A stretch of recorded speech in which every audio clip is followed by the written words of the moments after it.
देवम्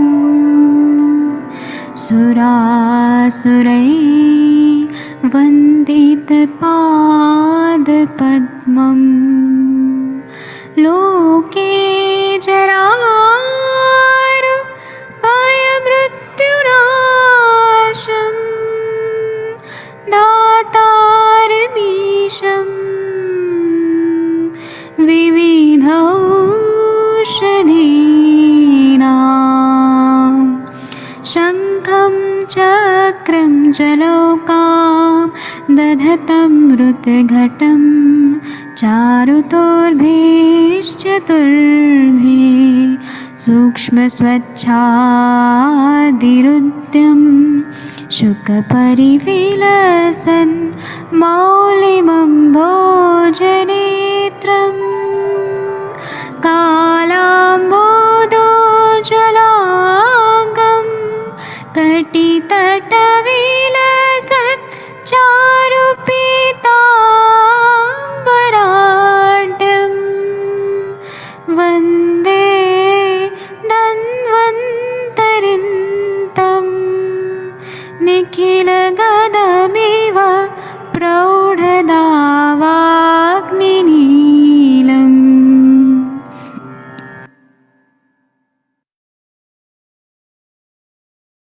कोई भी सपना साकार करने के लिए सबसे जरूरी है सही कोच का होना। चुनिए आयुष दर्पण डिजिटल को और करे अपने क्लिनिकल आयुर्वेद सीखने का सपना साकार। Download the app now.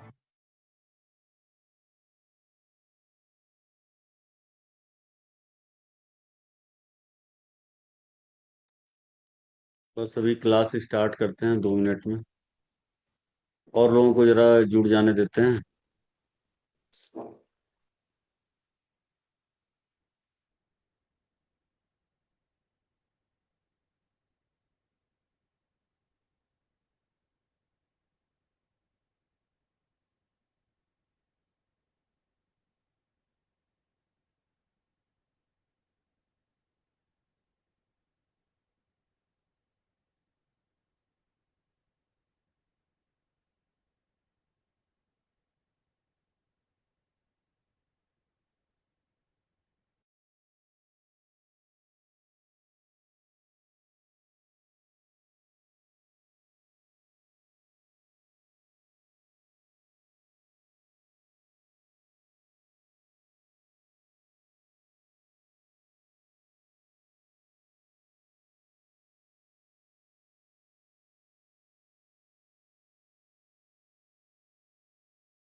चलिए आज की क्लास स्टार्ट करते हैं। बहुत इंपॉर्टेंट क्लास है। आज देखिए जो हमारा जो टॉपिक रहेगा, आज चेस्ट की सारी बीमारियों को आज हम पढ़ेंगे। ठीक है। रेस्पिरेटरी सिस्टम, श्वसन संस्थान के बारे में पढ़ेंगे। इसकी स्टार्टिंग होती है नाक से। ध्यान रखिएगा, कहाँ से होती है? नाक से। यहाँ से हम सांस लेते हैं और ये हवा जो है, प्राणवायु, हमारे लंग्स तक जाती है और लंग्स में जा करके ऑक्सीजन हमें मिलता है। और फिर कार्बन डाइऑक्साइड जो है, वही हवा जो है कार्बन डाइऑक्साइड को लेकर के बाहर आती है। तो ये प्रोसेस चलना बहुत जरूरी है। तो क्या होता है? श्वास लिया, ऑक्सीजन गया नाक के रास्ते, नाक से गया, फिर यहाँ सांस की नली है गले में, यहाँ गया। फिर इसके बाद और जो सांस की नली है आगे जो बारीक है, जिसको ब्रोंकाई बोलते हैं, वहां गया। फिर उसके बाद फेफड़े में गया, एल्वेलाई तक गया। फिर वहां से वो ऑक्सीजन ब्लड में जाते हुए फिर हार्ट में जाता है। फिर हार्ट के बाद पूरी बॉडी में चला जाता है। इसलिए आज हार्ट वाला टॉपिक और लंग्स वाला टॉपिक दोनों पढ़ेंगे। तो सबसे पहले श्वास रोग के बारे में पढ़ते हैं। इसमें जो पहली जो बीमारी आती है, स्टार्टिंग होती है नाक से, उसको बोलते हैं एलर्जिक राइनाइटिस। इसको क्या बोलते हैं? एलर्जिक राइनाइटिस बोलते हैं। आयुर्वेद में इस बीमारी को प्रतिस्याय बोला जाता है। ठीक है। प्रतिस्याय दो तरह का होता है। प्रतिस्याय, एक इन्फेक्शन वाला, वो आपको इन्फ्लुएंजा के रूप में मैंने पढ़ा रखा है, जिसमें इन्फेक्शन होता है। दूसरा प्रतिस्याय होता है इन्फ्लुएंजा या आपका ब्रोंकाइटिस वाला। दूसरा प्रतिस्याय एलर्जी वाला होता है। तो आज जो हम पढ़ेंगे, एलर्जी वाले जुकाम के बारे में पढ़ेंगे। कौन से जुकाम के बारे में? एलर्जी। तो सबसे पहले इसको आप लोग पढ़िए कि एलर्जी वाला जुकाम होता क्या है। एक सेकंड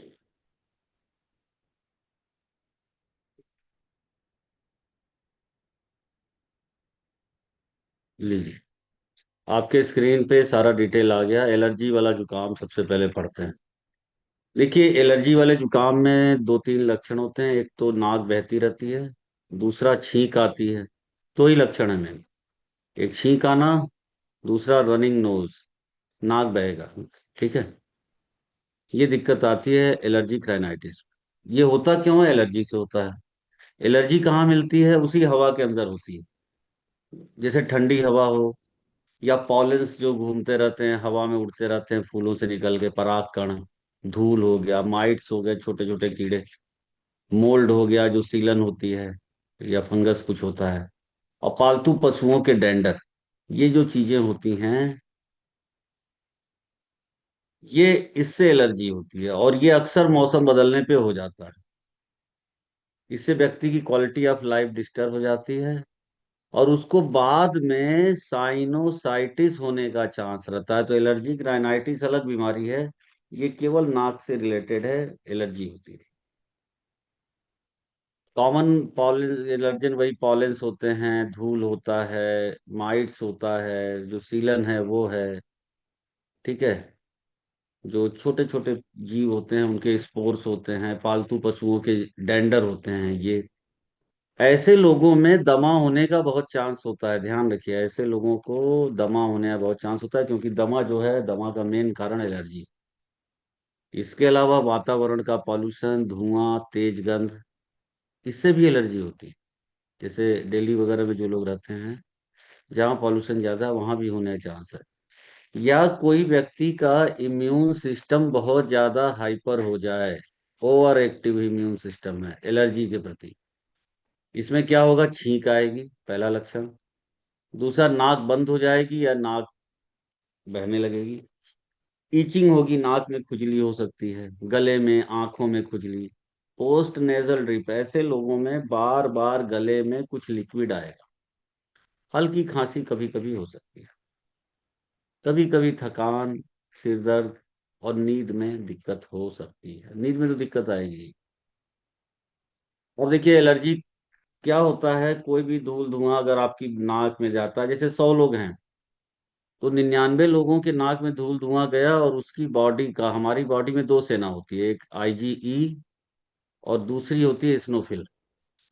ये क्या है, उससे लड़ती हैं धूल धुएं से और वापस चली जाती है अपने अपने घर में।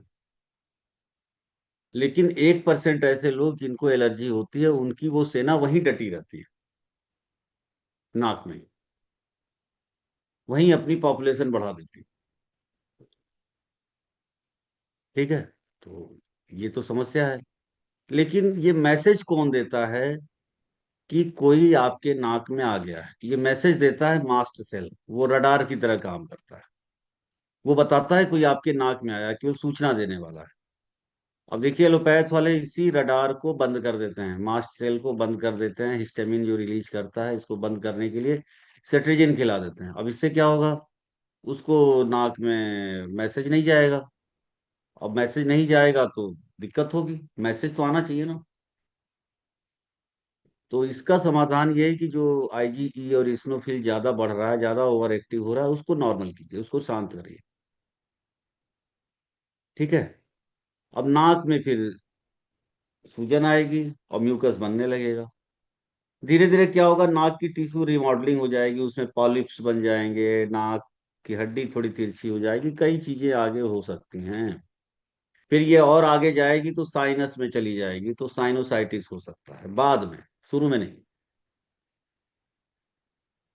इसके लिए जांच करते हैं एलर्जी की, किससे एलर्जी है, स्किन पे टेस्ट करके जांच करते हैं। आईजीई का लेवल चेक करना जरूरी है, और इस्नोफिल का चेक करना जरूरी है, और एक रास्ट टेस्ट होता है एलाइजा फॉर आईजीई, ये भी चेक कर। ठीक है, ये जांच मेन है, आईजीई, इस्नोफिल और स्किन एलर्जी, ये जांच करवाई जाती है। खैर, करवाने से कोई विशेष फायदा नहीं है, इसलिए कि ये इलाज में ज्यादा फायदा है। आईजीए और एसिनोफिल अगर बढ़ा है, ये जांच आप करवा सकते हैं, एलर्जी की जांच बहुत जरूरी नहीं है। ठीक है। कराएंगे, कुछ न कुछ एलर्जी मिलेगी ही, और मरीज उससे बच नहीं सकता। आयुर्वेद का क्या इलाज है वो मैं आगे बताऊंगा। अब देखिए, नाक में कुछ गड़बड़ी हो गई तो एंडोस्कोपी कर देंगे एलोपैथ वाले, फिर कहेंगे सर्जरी करवा लो, यही चलता रहता है उनके यहाँ। बाकी सीबीसी आप करवा लीजिए, उसमें इसमें पता चल जाता है। बाकी सीटी स्कैन वगैरह कराने की जरूरत नहीं। जिन भी चीजों से एलर्जी है उससे दूर रहिए। एलोपैथ में क्या है, स्टेरॉयड चलता है और सेट्रिजिन देते हैं, मास्ट सेल अर्थात आपके रडार को बंद करने की दवा। और कोई दवाई नहीं है। जितनी देर दवा खाएंगे, 6 घंटे असर रहेगा, फिर ये हो जाएगी। ये बीमारी ठीक नहीं होती है एलोपैथ से, लाइफ लॉन्ग खाना पड़ता है। एलर्जी के शॉट्स ले देते हैं, आजकल स्टार्ट किया उन्होंने, फ्यूचर रिसर्च चल रहा है। ठीक है। अब एलर्जिक राइनाइटिस अर्थात प्रतिस्याय को पढ़ते हैं। देखिए इसमें क्या देंगे। देखिए ध्यान रखिए, इस बीमारी में, एलर्जिक राइनाइटिस में, दो चीजें आयुर्वेद के हिसाब से, या जो मैंने अपना अनुभव देखा है उसमें दो चीजें मैंने देखा। एक तो नाक की लोकल एलर्जी के कारण हो, या पूरे शरीर की एलर्जी के कारण, दोनों कारणों से हो सकता है। नाक की लोकल एलर्जी के कारण अगर होता है तो वो केवल ऑयल लगाने से ठीक हो जाता है, कोई भी सरसों का तेल वगैरह सुबह शाम नहाने के बाद क्यों लगा ले, या अणु तेल, या क्षीर वाला तेल, या षड बिंदु तेल, कोई भी तेल आप लगा लीजिए नाक के अंदर, उसी से ठीक हो जाता है। सुबह नहाने के बाद 2-2 बूंद, और रात में सोने से पहले 2-2 बूंद, ये लगा लें। सबसे नीचे लिखा हुआ है, षड बिंदु तेल या क्षीर वाला तेल, इसका नस से लेना है, प्रतिमर्श नस से इसको बोलते हैं। इसमें 2-2 बूंद नाक में केवल लगाना है। लोकल प्रॉब्लम होगी तो वो ठीक हो जाएगी, लेकिन अगर अंदर की प्रॉब्लम है, शरीर के अंदर एलर्जी बढ़ी है, इसका मतलब शरीर में पित्त दोष बहुत ज्यादा एक्टिव है, और कफ भी एक्टिव है, और वात तो बढ़ा रहेगा ही। तो आपको उसको कम करने की, आपको दवाई आपको ऐसी देनी है जो एलर्जी को दूर करे, वो आईजीई और इस्नोफिल ज्यादा एक्टिव न रहें। इसके लिए अब आप देंगे ऊपर की 3 दवाइयां। ये मिक्सचर बनाना होगा, नारदी लक्ष्मी विलास रस, शुद्ध टंकण, शुद्ध गोदंती, सीतोपलादी पाउडर, इसका मिक्सचर बनाइए, सुबह शाम शहद से दीजिए। दूसरे नंबर पे हरिद्रा खंड है, और इसमें सतपुटी अभ्रक भस्म मिला दीजिए, और शुद्ध स्वर्ण गैरिक मिला के इसका मिक्सचर दीजिए। स्वर्ण गैरिक लगभग 250 मिलीग्राम लिख लीजिएगा, 2 नंबर वाले में। और जो सबसे इम्पोर्टेंट दवा है वो है सिरिसादी क्वाथ। ये देना पड़ेगा, सबसे बेस्ट दवा एलर्जी के लिए। ये अगर नहीं देंगे तो रोगी नहीं ठीक होगा, ध्यान रखिएगा। तो सिरसादी क्वाथ तो देना ही देना है। नीचे देखिए एक और दवा है, उसका नाम लिखा हुआ है चित्रा खरीद की, आधा आधा चम्मच सुबह शाम। अब ये मिक्सचर कैसे बनाते हैं ये आगे मैं बताऊंगा अगले वाली दवाई में। अगली बीमारी है, उसका नाम है साइनोसाइटिस। अब देखिए साइनोसाइटिस क्या होता है, इसको जरा सा आप लोग समझिए। देखिए जो साइनोसाइटिस होता है, यहाँ होता है साइनस, नाक में नहीं होता। साइनस कहाँ होता है, लोग राइनाइटिस को ही साइनोसाइटिस बोलते थे, तो यहाँ नहीं होता, ये यहाँ होता है। नाक के अगल बगल होता है, यहाँ चेहरे पे। यहाँ हवा के पॉकेट होते हैं, आईब्रो के ऊपर होते हैं, यहाँ पे हवा के पॉकेट, इस एरिया में, यहाँ यहाँ। तो ये जो हवा के पॉकेट होते हैं, जब व्यक्ति सांस लेता है या तो नाक वाली एलर्जी हो जाएगी, या उस व्यक्ति को ये हो सकता है कि ये एलर्जी नाक के साथ साथ साइनस में भी एलर्जी हो जाए, यहाँ चेहरे पे एलर्जी हो जाए। नाक के साथ सांस यहाँ भी हो जाए, या नाक में ना हो केवल यहाँ साइनस में हो, ये भी हो सकता है। लेकिन अक्सर देखा गया अगर एलर्जी होगा ना तो नाक में भी होगा, और मतलब या तो केवल नाक में होगा या तो नाक के साथ साइनस में भी होगा, अकेले साइनस में नहीं मिलेगा एलर्जी। लेकिन अगर इन्फेक्शन हुआ, अगर तो इन्फेक्शन हुआ तो वो नाक में नहीं होगा, हो सकता है अकेले केवल साइनस में हो इन्फेक्शन। तो साइनोसाइटिस का कारण एलर्जी और इन्फेक्शन दोनों है। इन्फेक्शन ज्यादातर बैक्टीरिया का या फंगस का हो सकता है। ठीक है, तो यहाँ पे एरिया में हो रहा है, इस एरिया में। ठीक है, इसके लक्षण क्या होते हैं? इसके लक्षण होंगे, पहले तो नाक बंद हो जाएगी। देखिए इन साइनस का काम होता है, हवा के पॉकेट होते हैं, हमारी हवा का टेम्परेचर नॉर्मल करने का काम होता है। ठंडी हवा है तो नॉर्मल करना, गर्म हवा है तो नॉर्मल करना। लेकिन जिसको एलर्जी होती है उसको एलर्जी या इन्फेक्शन वहां चला जाता है साइनस में, नाक बंद हो जाती है, दर्द होगा चेहरे पे, और सांस लेने में दिक्कत आएगी। ये वायरस बैक्टीरिया या फंगस का इन्फेक्शन हो सकता है यहाँ साइनस में। दूसरा एलर्जी वाला तो है ही, एलर्जी का तो है ही कारण। अब देखा गया है कभी कभी एलर्जिक राइनाइटिस जैसे नहीं ठीक हुई, पॉलिप्स बन गया या नाक तिरछी हो गई, तो उस केस में सांस लेने में और दिक्कत होती है, तो वो समस्या साइनस तक पहुंच जाती है, तो फिर साइनस में भी प्रॉब्लम आती है। या जिसको बार बार बचपन से जुकाम होता रहा उसको होता है दिक्कत। इसमें चेहरे पे दर्द होगा, दबाने पे दर्द होगा, आंख के चारों तरफ, यहाँ सिर में दर्द होगा, नाक बंद हो जाएगी, गाढ़ा म्यूकस निकलेगा, हेडेक होगा। हेडेक बहुत होता है इसमें, बुखार भी हल्का सा आ सकता है अगर इन्फेक्शन हुआ तो। और गले में वही पानी, एलर्जी है तो पानी की तरह लिक्विड आएगा बार बार, खांसी भी आएगी, थकान आएगा। और ऐसे रोगियों में स्मेल नहीं कर पाता व्यक्ति, मैं स्मेल उसकी दिक्कत होती है।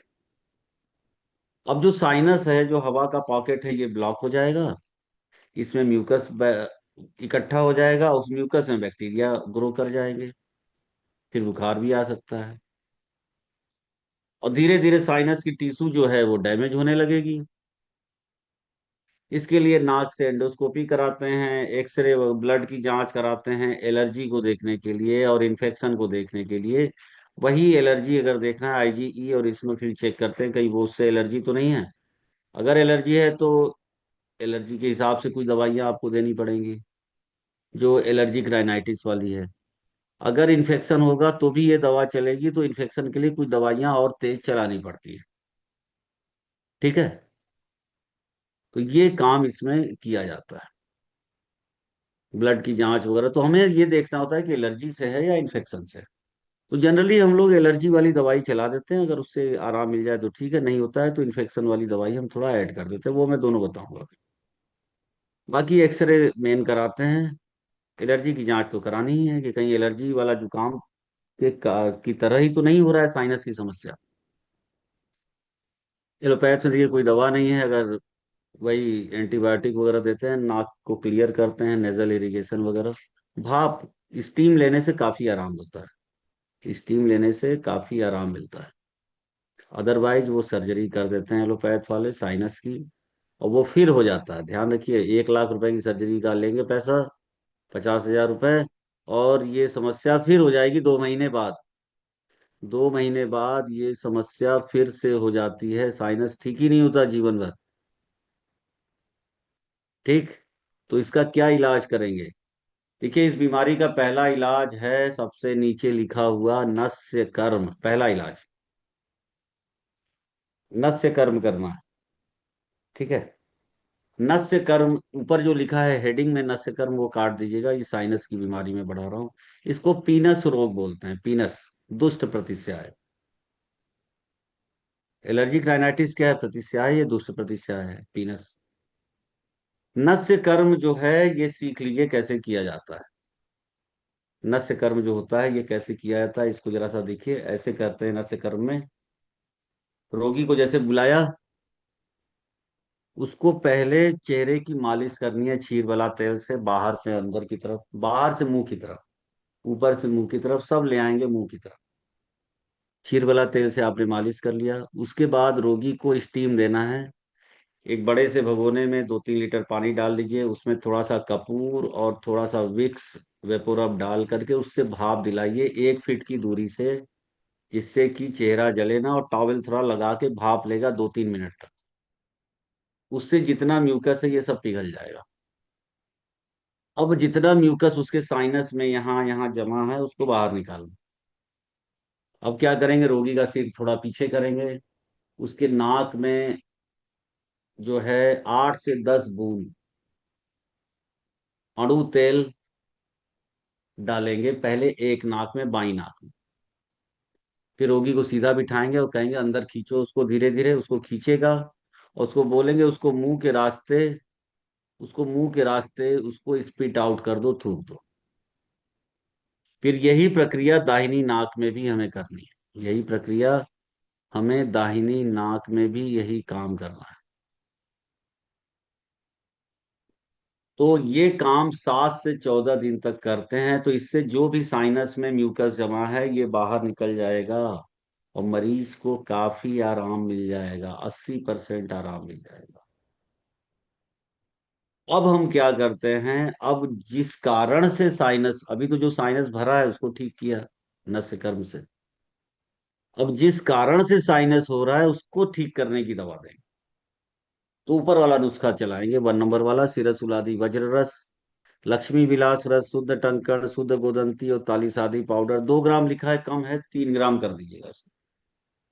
अब इसको बनाएंगे कैसे? मान लीजिए 10 दिन की दवा ये देनी है, तो 10 दिन ये सुबह शाम देंगे, मतलब 20 खुराक देंगे। ये एक खुराक लिखी हुई है, तो 20 से सब में मल्टीप्लाई कर दीजिए। सिरस उलादी रज वज्र रस को 20 से मल्टीप्लाई करेंगे, 2.5 ग्राम। लक्ष्मी विलास रस 2.5 ग्राम। शुद्ध टंकण उसकी डबल है तो 5 ग्राम। शुद्ध गोदंती 5 ग्राम। तालीसादी जो पाउडर है इसको 3 ग्राम अगर मानते हैं एक टाइम का, तो 20 से मल्टीप्लाई करेंगे तो 60 ग्राम बन जाएगा। 5 ग्राम 5 ग्राम, नहीं, 2.5 ग्राम 2.5 ग्राम, फिर 5 ग्राम 5 ग्राम, फिर 60 ग्राम। इतनी मात्रा मार्केट से खरीदेंगे, इसको खरल में अच्छे से मिक्स कर लेंगे, फिर 20 पुड़िया बना देंगे। एक एक पुड़िया सुबह शाम शहद से देना है मरीज को, ये एक देना है। अब देखिए आगे, एक दवा लिखी है गोजीवादी काढ़ा। अगर इन्फेक्शन का केस है तो गोजीवादी काढ़ा दीजिए, अगर म्यूकस ज्यादा बन रहा है तो गोजीवादी दीजिए, और एलर्जी का कारण बन रहा है तो सिरसादी देना पड़ेगा। लिख लीजिए, अगर एलर्जी हो तो सिरसादी, इन्फेक्शन है तो गोजीवादी। और सबसे इंपॉर्टेंट बात, आगे एक दवा बताएंगे आपको, खांसी सांस वाला काढ़ा। खांसी और सांस का काढ़ा एक आगे बताएंगे, वो भी चलाते हैं। गोजीवादी कभी कभी मैं दोनों चलाता हूँ, गोजीवादी एक टाइम और सिरसादी एक टाइम। कभी कभी मैं 1 नंबर वाली दवाई देता ही नहीं हूँ, विक्रम जी को मालूम है। अधिक से अधिक मैंने गोजीवादी दे दिया, सिरसादी दे दिया, खांसी सांस वाला काढ़ा दे दिया, कई मरीज उसी से ठीक हो जाते हैं। एक नंबर वाली दवाई देने की जरूरत नहीं पड़ती। नस्य कर्म मरीज को बता देते हैं कि आप कहीं ना कहीं अपना करवा लीजिए, अगर दूर का मरीज है तो। एक नंबर वाली दवाई बाद में देते हैं, अगर बीमारी कम दवा से न ठीक हो तब एक नंबर वाली दवाई देंगे। अब इम्यूनिटी बढ़ाने के लिए, इम्यूनिटी ठीक करने के लिए पिपली वर्धमान रसायन आपको देना होगा। इसमें दो तरीका है इसको देने का। या तो पिपली का पाउडर 3 ग्राम लीजिए, 1 कप दूध और 2 कप पानी में उबाल लीजिए। 2 कप पानी उड़ जाए और 1 कप दूध और थोड़ा सा वो पिपली पाउडर बचे, तो बिना छाने रोगी को पिला दीजिए दिन में एक बार। एक तरीका तो ये है, ये ऐसा आपको 15 दिन तक करना है, 15-20 दिन। या पहले दिन 1 ग्राम, या तो 20 दिन का कोर्स कराइए, 1 2 3 4 5 6 7 8 9 10, धीरे धीरे 1 1 ग्राम बढ़ाइए, 10 ग्राम तक ले जाइए। फिर 11वें दिन से वापस 10 ग्राम से वापस होइए, 10 9 8 7 6 5 4 3 2 1। टोटल 20 दिन में वो उसका कोर्स कंप्लीट हो जाएगा। ये आप पिपली की डोज रखिए। पकाना वैसे ही है, 1 कप दूध और 2 कप पानी में, और 2 कप पानी उड़ जाए और दूध बचे, वो पाउडर बचे, रोगी को पिला दें। ये इम्यूनिटी भी बढ़ाता है, इन्फेक्शन भी दूर करता है। ठीक है, दोनों केस में ये बहुत फायदेमंद है। तो ये आपको कोर्स आपको कराना पड़ेगा। तो मैंने क्या दो दवाइयां ऐड की, एक सिरसादी क्वाथ, एक खांसी सांस वाला काढ़ा मैंने ऐड किया है, वो चलाइए। फिर बाकी देखेंगे आगे कैसे केस आते हैं। कई केस बिगड़े हुए होते हैं। वो केस बिगड़े हुए होते हैं जिन्होंने स्टेरॉयड खा रखा है, ध्यान रखिए, जो केस स्टेरॉयड खा रखते हैं वो केस बिगड़े हुए होते हैं, उसमें बड़ी दिक्कत होती है। अगली बीमारी खांसी। देखिए खांसी क्या होता है। खांसी को आयुर्वेद में कास रोग बोलते हैं, कास रोग। इसमें क्या होता है, 5 तरीके की खांसी बताई गई है हमारे आयुर्वेद में। वातज, पित्तज, कफज। ठीक है, वातज पित्तज कफज। इस वातज मतलब सूखी खांसी, पित्तज मतलब जलन वाली खांसी, खांस रहा है तो जलन हो रही गले में। कफज मतलब बलगम वाली खांसी। ठीक है। दो खांसी और बताई गई है जिसको बहुत खतरनाक होती है, वो होती है छतज और क्षयज। छतज मतलब सीने में चोट लगने के कारण खांसी हो गई हो। वो चोट बाहरी भी हो सकती है, अंदरूनी भी हो सकती है। एक क्षयज होती है, ये व्यक्ति का शरीर कमजोर हो जाने के कारण क्षयज खांसी होती है। तो इन छतज और क्षयज को आप मान लीजिए सीओपीडी, जिसको बोलते हैं सीओपीडी, ऊपर टीओपीडी लिखा है वो नहीं है, सीओपीडी। वो छतज और क्षयज खांसी में आएगा। तो छतज और क्षयज में क्या इलाज करेंगे वो आगे बताएंगे। अभी हम सिंपल जो खांसी होती है, वातज पित्तज कफज, उसकी दवाई पहले बता देते हैं। छतज और क्षयज में भी यही दवाई चलेगी, लेकिन कुछ दवाई और चलेगी। सिंपल खांसी में क्या इलाज करेंगे, देखिए खांसी का जो ज्यादा कारण है, अगर तो इन्फेक्शन के कारण है, अगर तो इन्फेक्शन के कारण है तो वो मैंने पहले दिन बता रखा है, उसमें बुखार होगा। दो ही तरह से होती है खांसी, या तो इन्फेक्शन या एलर्जी। इन्फेक्शन होगा तो बुखार होगा, तो बुखार का इलाज मैंने पहले दिन का बता दिया है, ब्रोंकाइटिस वाला वो इलाज चलेगा। लेकिन अगर एलर्जी के कारण है तो आप ये सारी दवाई चलाएंगे। इसमें क्या देंगे, सीतोपलादी या तालिसादी या त्रिकटु। तो सीतोपलादी वातज में, तालिसादी पित्तज में, और त्रिकटु का पाउडर कफज खांसी में यूज करेंगे। शुद्ध टंकन 250 मिलीग्राम, महालक्ष्मी विलास रस 125 मिलीग्राम, सतपुटी अभ्रक भस्म 125 मिलीग्राम, इसका मिक्सचर बनाते हैं और सुबह शाम शहद से देते हैं। ध्यान रखिएगा त्रिकटु बहुत गर्म होती है, जिसको एसिडिटी होती हो उसको त्रिकटु नहीं देना है, गर्म है और एसिड बनाने लगेगी, ये खतरा हो जाता है। तो ये जरूर पूछ लीजिएगा। मेरे एक स्टूडेंट ने दे दिया था ऐसे ही एक मरीज को त्रिकटु, वो मरीज परेशान कर दिया उसको। वो रात में ही पहुंच गया घर पे उसके। उसको इतना जलन हुआ, त्रिकटु गर्म होती है ना, बलगम देख करके उसने दे दिया। मैंने कहा भाई ऐसे मत दो ना, इसीलिए रोगी को थोड़ा एग्जामिन करते हैं, कोई भी दवा मानते हैं कि ये दवाई देनी है, प्रेरणा जी पता है कि सीतोपलादी हमें देना है, लेकिन हमें ये भी तो देखना है कि उसको शुगर तो नहीं है। अगर शुगर है तो सीतोपलादी क्यों देंगे, क्योंकि उसमें चीनी मिली होती है, तालीसादी में चीनी मिली, फिर तो पता चला उसका शुगर बढ़ जाएगा, उसको फिर त्रिकटु से देते हैं। और मान लीजिए अगर उसको एसिडिटी भी हो तो तीनों नहीं देंगे, फिर तीनों नहीं देंगे ना, ये त्रिकटु देंगे ना, तालीसादी ना सीतोपलादी, तीनों नहीं देंगे। फिर हम उससे बोलेंगे भाई ये पुड़िया लो, टंकण महालक्ष्मी विलास पुटिया ब्रह्मभस्म, बस इतना ही देंगे, क्योंकि एक में चीनी है एक गर्म है। तो ये हमें ध्यान देना पड़ता है कि मरीज के हिसाब से दवाई चेंज होगी, बीमारी के हिसाब से तो यही दवा चलेगी, मरीज के हिसाब से दवा चेंज होती है, ध्यान रखिएगा। ठीक है, मरीज जैसा है थोड़ा बहुत 19-20 कर देते हैं, ज्यादा नहीं चेंज होता, कुछ चीजें चेंज होती हैं। जैसे सीतोप्लादी तालीस आती है, त्रिकटु ये चेंज होगा, नीचे की दवाई नहीं चेंज होगी। अगली दवाई है सूखी खांसी में कंटकारी अवले दीजिए, और बलगम वाली खांसी हो ये पित्तज और कफज में वासा अवले दीजिए। अब इसके साथ भी समस्या है, मान लीजिए कोई शुगर का मरीज है तो आप कंटकारी अवले नहीं देना है, कोई भी च्यवनप्राश वाली दवा नहीं देनी है आपको शुगर वाले को। क्यों? क्योंकि उसमें घी होता है, इतना ही होती है, पता चला शुगर बढ़ जाएगा, तो ये नहीं देना है शुगर वाले केस में। इसके अलावा सूखी खांसी है तो लवंगादी बटी वातज में, पित्तज में खदिरादी बटी, और बलगम वाली खांसी में बेवसादी बटी, ये चलाएंगे। उसको चूसने के लिए देना है रोगी को, दिन भर में 7-8 टेबलेट अपना गले में लेके चूसता रहे, आराम मिल जाएगा उसको। अगली दवा 5 नंबर पे गोजीवादी काढ़ा। गोजीवादी काढ़ा एक टाइम दीजिए और सिरसादी दूसरे टाइम दीजिए, सिरसादी देना बहुत जरूरी है, ध्यान रखिएगा।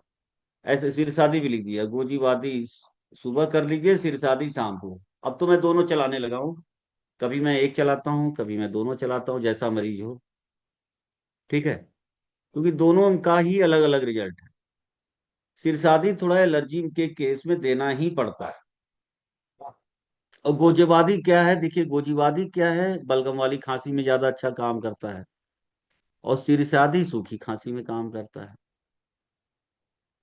सूखी खांसी में एक नुस्खा और है, मुलेठी का पाउडर पहले 3 दिन शहद से दीजिए, फिर उसके बाद अगले 3 दिन घी से दीजिए मुलेठी का पाउडर, उसके बाद घी से ही चलाइए 7-8 दिन सूखी खांसी में। और सूखी खांसी में आप सिरसादी को आप देना ज्यादा जरूरी है, बलगम वाले में गोजीवादी देना है, और मैं कभी कभी दोनों ही चला देता हूँ, एक सुबह एक शाम। इससे लगभग 3 तरह की खांसी आपकी ठीक हो गई। अब हम डिस्कस करते हैं जो खतरनाक खांसी बताया था जिसका नाम था सीओपीडी, वो क्या होता है वो जानना ज्यादा जरूरी है। सीओपीडी, देखिए सीओपीडी जरा सा पढ़ते हैं, ये एक सबसे खतरनाक आजकल समस्या आजकल बढ़ रही है। देखिए सीओपीडी को बोलते हैं chronic obstructive pulmonary disease, COPD को क्या बोला जाता है? Chronic obstructive pulmonary disease. देखिए इसमें दो बीमारी होती है, सीओपीडी में क्या होता है, जो व्यक्ति को धुएं से होता है, जो लोग स्मोकिंग करते हैं, धुआं जाता है, पॉल्यूशन है, फैक्ट्री में काम करते हैं, उनका धुआं जो है सांस के जरिए उनके चेस्ट में पहुंच जाता है। गले नहीं, गले को तो खराब करेगा वो अलग है, उनके चेस्ट में पहुंचता है। चेस्ट में ब्रोंकाई होती है, ऐसे सांस की नली दो, एक दाहिने तरफ गई है एक बाएं तरफ गई है, फिर वो ब्रोंकाई और बारीक हो जाती है, उसको ब्रांकियोल बोलते हैं। फिर वो और बारीक हो जाती है, उसको टर्मिनल ब्रोंकियोल बोलते हैं। तो ब्रोंकाई के 3 पार्ट हो जाते हैं, बारीक बारीक, जैसे पेड़ की डाल होती है, ऐसे ही सांस की नली की डाल की तरह होती है। तो स्मोकिंग करने वाले लोगों में वो जो ब्रोंकाई है, ये इसमें म्यूकस इकट्ठा हो जाता है, और धुएं से एलर्जी के कारण वो सिकुड़ जाती है, जल जाती है, गल जाती है। ब्रोंकाई, ब्रोंकाई ब्रोंकियोल या टर्मिनल ब्रोंकियोल, तब इस बीमारी को बोलते हैं क्रोनिक ब्रोंकाइटिस। और अगर यही धुआं और आगे चला जाए, और आगे, अब टर्मिनल जो पाइप है ब्रोंकियोल की लास्ट, उसके बाद क्या है, लंग्स आ जाएगा, लंग्स की कोशिकाएं आ जाएंगी, जिसको एल्वियोलाई बोलते हैं। अगर ये एल्वियोलाई को जाके डैमेज कर दिया, तब इस बीमारी को बोलते हैं इम्फाइसीमा। वो भी सिकुड़ जाती है, या तो वो सिकुड़ेगी, या तो सांस की नली सिकुड़ेगी। कभी कभी दोनों ही सिकुड़ जाते, परमानेंट। तब रोगी नहीं बचता, ध्यान रखिएगा। और ये कैसे सिकुड़ेगा, जैसे इतनी चौड़ी होती है ना, तो ये नहीं कि पूरा एकदम चिपक के सिकुड़ जाएगा, धीरे धीरे सिकुड़ता जाएगा, क्योंकि व्यक्ति रोज स्मोकिंग कर रहा है, धीरे धीरे धीरे धीरे सिकुड़ना चालू कर देगा, ऐसे ऐसे ऐसे सांस की नली 10-12 साल में एकदम पतली, एकदम रास्ता बंद कर देगी। लेकिन 10-12 साल लगेगा सिकुड़ने में, 10-12-15-20-25 साल भी लग सकता है, उस धुएं के कारण, कारण धुआं है। इसको बोलते हैं chronic obstructive pulmonary disease, COPD. ये इरिवर्सिबल होती है, वो जो सांस की नली सिकुड़ती है, फिर से नॉर्मल नहीं होती। तो अब क्या होगा, हवा आएगी जाएगी नहीं, तो रोगी को क्या है, सांस फूलेगा, दूसरा म्यूकस इकट्ठा हो जाता है तो बलगम निकलेगा। यही लक्षण होगा, या तो सांस फूलेगा और बलगम निकलेगा। सीओपीडी में दो बीमारी होती है, या तो ब्रोंकाइटिस या एम्फाइसीमा। एम्फाइसीमा मतलब लंग्स खराब हो गया है। इसका पता चलता है एक्सरे और सीटी स्कैन से, कि ब्रोंकाइटिस है, क्रोनिक ब्रोंकाइटिस है, या उसको एम्फाइसीमा है, ये उससे पता चलता है। पॉल्यूशन का धुआं हो गया, तो यही देखिए लिखा है, क्रोनिक ब्रोंकाइटिस और एम्फाइसीमा, तो पॉल्यूशन के कारण हुआ है, ठीक है, या स्मोकिंग से हुआ, ये सब चीजें देखनी पड़ती है। पहला कारण है टोबैको स्मोकिंग, दूसरा एयर पॉल्यूशन, धूल धुआं केमिकल। कुछ जेनेटिक कारण भी देखा गया है, अल्फा 1 एंटीट्रिप्सिन की डिफिशियंसी, या बचपन में जिसको बार बार सांस का इन्फेक्शन होता हो रहा हो, निमोनिया होता हो रहा हो, उनको भी हो सकता है। इसमें देखिए खांसी ज्यादा आएगी और बलगम निकलेगा, बलगम वाली खांसी होती है पहला लक्षण दोनों में। दूसरा, सांस लेने में अब दिक्कत होगी उसको, कब, जब रोगी थोड़ा सा चलेगा, सांस फूल जाएगी उसकी। वीजिंग साउंड सुनाई देगा, जब रोगी सांस अंदर खींचेगा तो सीटी जैसी आवाज आएगी, और चेस्ट पूरा टाइट हो जाएगा, बार बार सांस का इन्फेक्शन होगा, थकान होगी। इसमें सांस की नली सिकुड़ जाती है, ऑब्स्ट्रक्शन होता है, म्यूकस बनता है, जिसको ब्रोंकाइटिस बोलते हैं। और एल्वुलाई अगर नष्ट हो जाता है तो उसको एम्फाइसीमा बोलते हैं। इसके कारण गैस, क्योंकि गैस का एक्सचेंज एल्वुलाई ही करती है, एल्वुलाई ही जो है, वही ऑक्सीजन को लेने, ऑक्सीजन को ब्लड शरीर में देना और कार्बन डाइऑक्साइड को लेने का काम, ये टर्मिनल ब्रांकियोल और एल्वुलाई ही करती हैं। तो जब यही खराब हो जाएंगी तो ऑक्सीजन का आदान प्रदान कम हो जाएगा, फिर रोगी के ब्लड में ऑक्सीजन की कमी होगी, तो जल्दी जल्दी उसको सांस लेना पड़ेगा।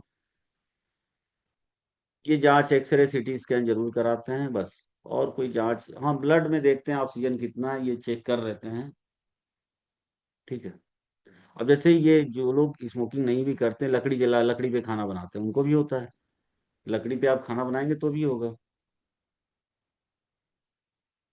ठीक है। सीबीसी कराते हैं, उसमें देखते हैं कभी कभी ब्लड की मात्रा बढ़ जाती है, एक्सरे चेस्ट जो है, सीटी स्कैन, ये सब चीजें देखते हैं। स्मोकिंग बंद कराइए, बाकी सांस की नली को जो सिकुड़ जाती है, इसको खोलने वाली दवाई देते हैं। तो एलोपैथ में जो दवाइयां आती हैं वो टेम्परेरी खोलती हैं, रोज इनहेलर लेना पड़ेगा, वो सांस की नली खुल जाएगी और रोगी सांस ले लेगा। मतलब वो इनहेलर उसको रखना ही पड़ता है, ठीक है। लेकिन आयुर्वेदिक उपाय करेंगे तो वो इनहेलर की जरूरत नहीं पड़ेगी, क्योंकि इनहेलर का एक साइड इफेक्ट है, ये मुंह को सुखा देता है। हमारे एक जूनियर भी थी, वो इसी पे रिसर्च कर रही थी कि एक इनहेलर आयुर्वेदिक बनाया जाए, तो आयुर्वेद में इनहेलर का कॉन्सेप्ट ही नहीं है।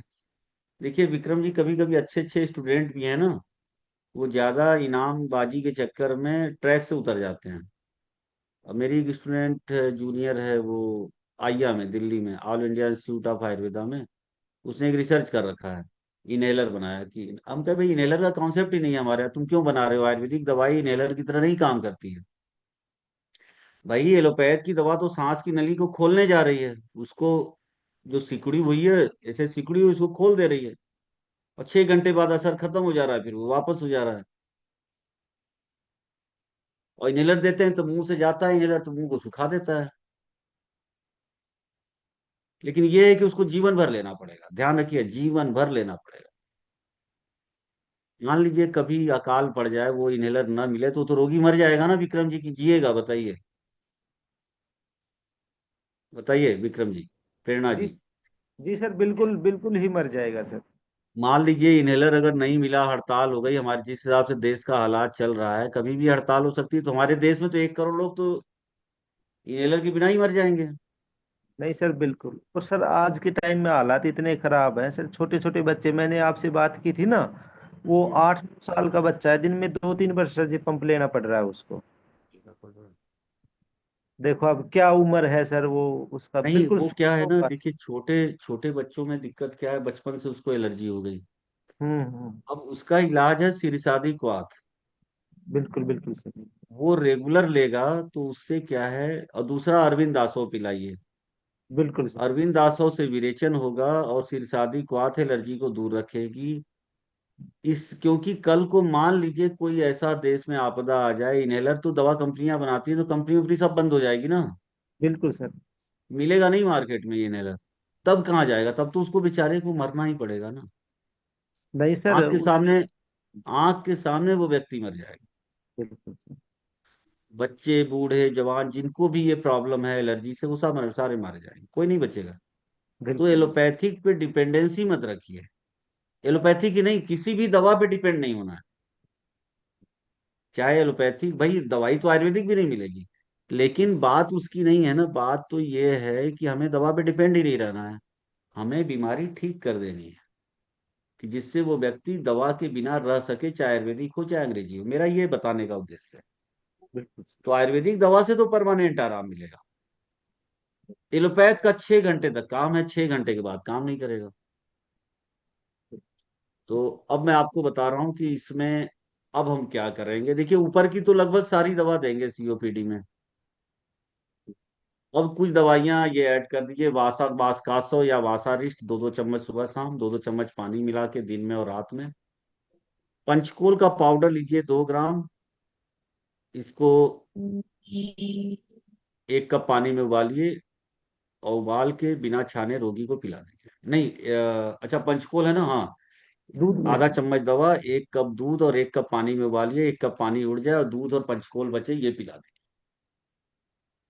इसके अलावा त्रिकटु, भारंगी, करचूर, जायफल, लौंग, करकट सिंगी, इसका मिक्सचर बनाइए, और 2-3 ग्राम दवा को गुड़ से रोज खिलाइए।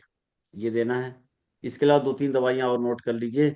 खांसी सांस वाला जो काढ़ा आगे बताए हैं वो जरूर चलेगा, खांसी और सांस वाला काढ़ा जरूर देना है, ठीक है। सिरशादी क्वाथ भी जरूर देना है सीओपीडी के केस में, ठीक है। बहुत आराम मिलेगा, रोगी एकदम एकदम से ठीक हो जाएगा। फिर इनहेलर रखना है तो इमरजेंसी में रखे, वो इनहेलर रखना है तो इमरजेंसी में रखे। और अगर दिल्ली या महानगर में रहता है तो उस शहर को छोड़ दे, अगर जान बचाना चाहता है तो पहाड़ों पे कहीं निकल जाए, क्योंकि पहाड़ों की जो हवा है वो शुद्ध और साफ है, इससे ये समस्या नहीं आएगी। जी बताइए मैडम। नमस्कार सर। सर जो जी जी। आजकल नेजल स्प्रे चल रहे हैं, ऑट्रेविन हो गया या नेजल स्प्रे होता है, तो वो भी एक तरीके का पंप ही होता है नहीं नहीं सर? नहीं, वो तो नहीं है, वो तो कुछ नहीं है। वो तो केवल नाक खोलता है यहाँ, जी वो जी जी। इसको खोलता है, बस नाक खोलने का। सांस की नली को नहीं खोलता है, वो तो अलग होता है। तो वो देना एक ठीक है नेजल सर, स्प्रे, जैसे जब नाक एक बंद होता नेजल है तो? स्प्रे मैं बता दे रहा हूँ घर में कैसे बनाएं। एक सिंपल जो वाटर है आपके घर में, ये फिल्टर वाला पानी, जो फिल्टर वाला कर रहा है, आरओ वाला पानी है, उसको ले लीजिए, उसमें थोड़ा सा नमक मिला दीजिए, 1 चुटकी। नमक का पानी होता है बस, वो ध्यान रखिए, नेजोबियान वगैरह कुछ नहीं है, नमक का पानी है बस वो। उसमें नमक होता है, सोडियम क्लोराइड होता है, और पानी होता है। उसी को सीसी बना के 80-80 रुपए में बेच रहे हैं। मतलब उसकी लागत 2 रुपए है। 2 रुपए की दवाई है, 2 रुपए की डिब्बी है, 1 रुपए का लेबल है, 5 रुपए है, 80 रुपए में बिक रहा है। ठीक है। तो नेजोबियान है तो वो घर में ही बना सकते हैं। थोड़ा सा पानी लीजिए, 1 कप पानी, 1 चुटकी उसमें नमक डाल दीजिए, हो गया नमक। वो नाक को साफ करने के, नाक को खोलने के लिए है, ध्यान रखिए। जी वो सर। अलग है। वो केवल नाक खोलता है, उसका सांस की नली से कोई लेना देना नहीं। अंदर चला जाएगा तो और बीमार कर देगा वो अगर अंदर चला गया तो वो नाक खोलने के लिए। तो स्टीम वगैरह तो मैंने पहले ही बता दिया, स्टीम भाप लीजिए, उससे कोई दिक्कत नहीं हो। अगली जो बीमारी जो हम पढ़ेंगे उसका नाम है दमा। दमा अलग होता है। दमा और सीओपीडी के लक्षण एक जैसे होते हैं, ध्यान रखिएगा। सीओपीडी वाले का भी सांस फूलता है, दमा वाले का भी सांस फूलता है, जिसको ब्रोंकियल अस्थमा बोलते हैं। सीओपीडी में बलगम वाली खांसी आती है, लेकिन दमा में सूखी खांसी आती है। सीओपीडी का कारण धुआं है और दमा का कारण एलर्जी होता है। ये जो विक्रम जी ने बताया उस बच्चे को, वो बचपन से दमा है उसको, उसको सीओपीडी नहीं है, ध्यान रखिएगा। तो दमा में शुरू में अगर इमरजेंसी हो तो इनहेलर रख सकता है, लेकिन अगर आयुर्वेदिक उपाय कीजिए तो रोगी ठीक हो जाएगा। क्यों, क्या करना है वो बाद में बताएंगे, पहले हम दमा पढ़ते हैं। देखिए ये दमा, देखिए दमा का वही कारण है, एलर्जिक राइनाइटिस वाला या साइनसाइटिस वाला। जिसको एलर्जिक राइनाइटिस होती है, जिसको साइनोसाइटिस होती है एलर्जी वाली, उसको दमा होने का ज्यादा चांस है। इसमें क्या होता है, किसी भी व्यक्ति की सांस की नली एकाएक धूल धुआं अंदर गया, धूल धुआं पॉलन वगैरह अगर कुछ भी गया, एलर्जी, उससे हाइपर रिएक्ट कर जाता है। और सांस की नली, वही ब्रोंकाई रिएक्ट करके, जैसे इतनी चौड़ी सांस की नली है वो सिकुड़ जाती है, पूरा बंद हो जाती है, सांस की नली एकदम पूरी बंद हो जाती है कुछ देर के लिए। फिर जैसी एलर्जी कम होगी तो फिर वो नॉर्मल हो जाती है, फिर से ये नॉर्मल हो जाती है, पूरी सिकुड़ जाती है, फिर से नॉर्मल हो जाती है। सीओपीडी में क्या होता है, जितनी सिकुड़ेगी फिर नॉर्मल नहीं होती, धीरे धीरे सिकुड़ती है 10-12 साल में, और जितनी सिकुड़ेगी उतनी ही रहेगी, वापस नॉर्मल नहीं होती है, और सिकुड़ती जाती है और सिकुड़ती जाती है 10-12-15-20 साल में। लेकिन दमा में क्या है, एकाएक सिकुड़ जाएगी, फिर ये नॉर्मल हो जाएगा व्यक्ति, फिर सिकुड़ जाएगी, फिर ये नॉर्मल हो जाएगा। ठीक है। ये इसका कारण एलर्जी होता है, पॉल्यूटेंट से, एलर्जेन से। और ये कई तरह का होता है, हल्की क्वालिटी का दमा, मीडियम क्वालिटी का, और खतरनाक क्वालिटी का। जेनेटिक कारण है, मदर फादर को अगर है तो बच्चों को होने का चांस है। एयर पॉल्यूशन, धुआं, वही पॉलेंस, डस्ट माइट्स, मोल्ड, पालतू पशुओं के डेंडर, ये सब चीजें से एलर्जी होना। बार बार बचपन में जिसको इन्फेक्शन होता हो उनको भी होने का चांस है। एक्सरसाइज इंड्यूस्ड होता है, जैसे जिम में गए, एक्सरसाइज किए, एकाएक सांस की नली पे दबाव पड़ा, वो सिकुड़ गई, तो अटैक आ जाता है दमा का। इसमें रोगी की सांस फूलेगी, पहला लक्षण, सांस ज्यादा फूलेगी। और अगर खांसी आएगी भी तो हल्का सा आएगा, म्यूकस, म्यूकस पतला नहीं म्यूकस निकलेगा, और वो भी सूखी खांसी रहेगी। जब रोगी सांस छोड़ेगा तो सीटी जैसी आवाज आएगी, सांस लेते वक्त सीटी जैसी आवाज आती है सीओपीडी में। इसमें सांस छोड़ते वक्त सीटी जैसी आवाज आती है, स्टेथोस्कोप लगा के चेक करते हैं। खांसी आएगी रात में और सुबह बढ़ जाती है खांसी। म्यूकस अगर बना ज्यादा, अगर म्यूकस अगर बना वहां उसके सांस की नली में, तो उसकी तकलीफ और बढ़ जाएगी, क्योंकि उस म्यूकस को निकालने के लिए, और म्यूकस पहले ही रास्ता बंद है और म्यूकस इकट्ठा हो गया तो और रास्ता बंद हो गया। लेकिन ये रिवर्सिबल होता है। रिवर्सिबल मतलब व्यक्ति फिर से नॉर्मल हो जाता है, जैसे उस बच्चे का बताया विक्रम जी ने, इनहेलर लेते ही वो नॉर्मल हो जाता है, इनहेलर लिया फिर नॉर्मल हो जाएगा। तो अभी तो चूंकि जान बचानी है, देना ही पड़ेगा। लेकिन मैं इसका परमानेंट सोल्यूशन अभी बताऊंगा क्या करना। ठीक है, ब्रोंको कॉन्स्ट्रिक्शन होता है, म्यूकस अगर बनता है तो ऑब्स्ट्रक्शन होता है। इसके बाद वो सांस की नली में बार बार इन्फ्लेमेशन होने से उसमें और भी दिक्कतें आ जाती हैं। इसमें एक तो सबसे इम्पोर्टेंट जो जांच कराते हैं, एलर्जी की जांच कराते हैं, और दूसरा पीक एक्सपायरी फ्लो मीटर आता है, उससे PEFR वो चेक करते हैं कि कितना वो सांस लेस खींच सकता है, कितना छोड़ सकता है हवा, ये जांच कराते हैं।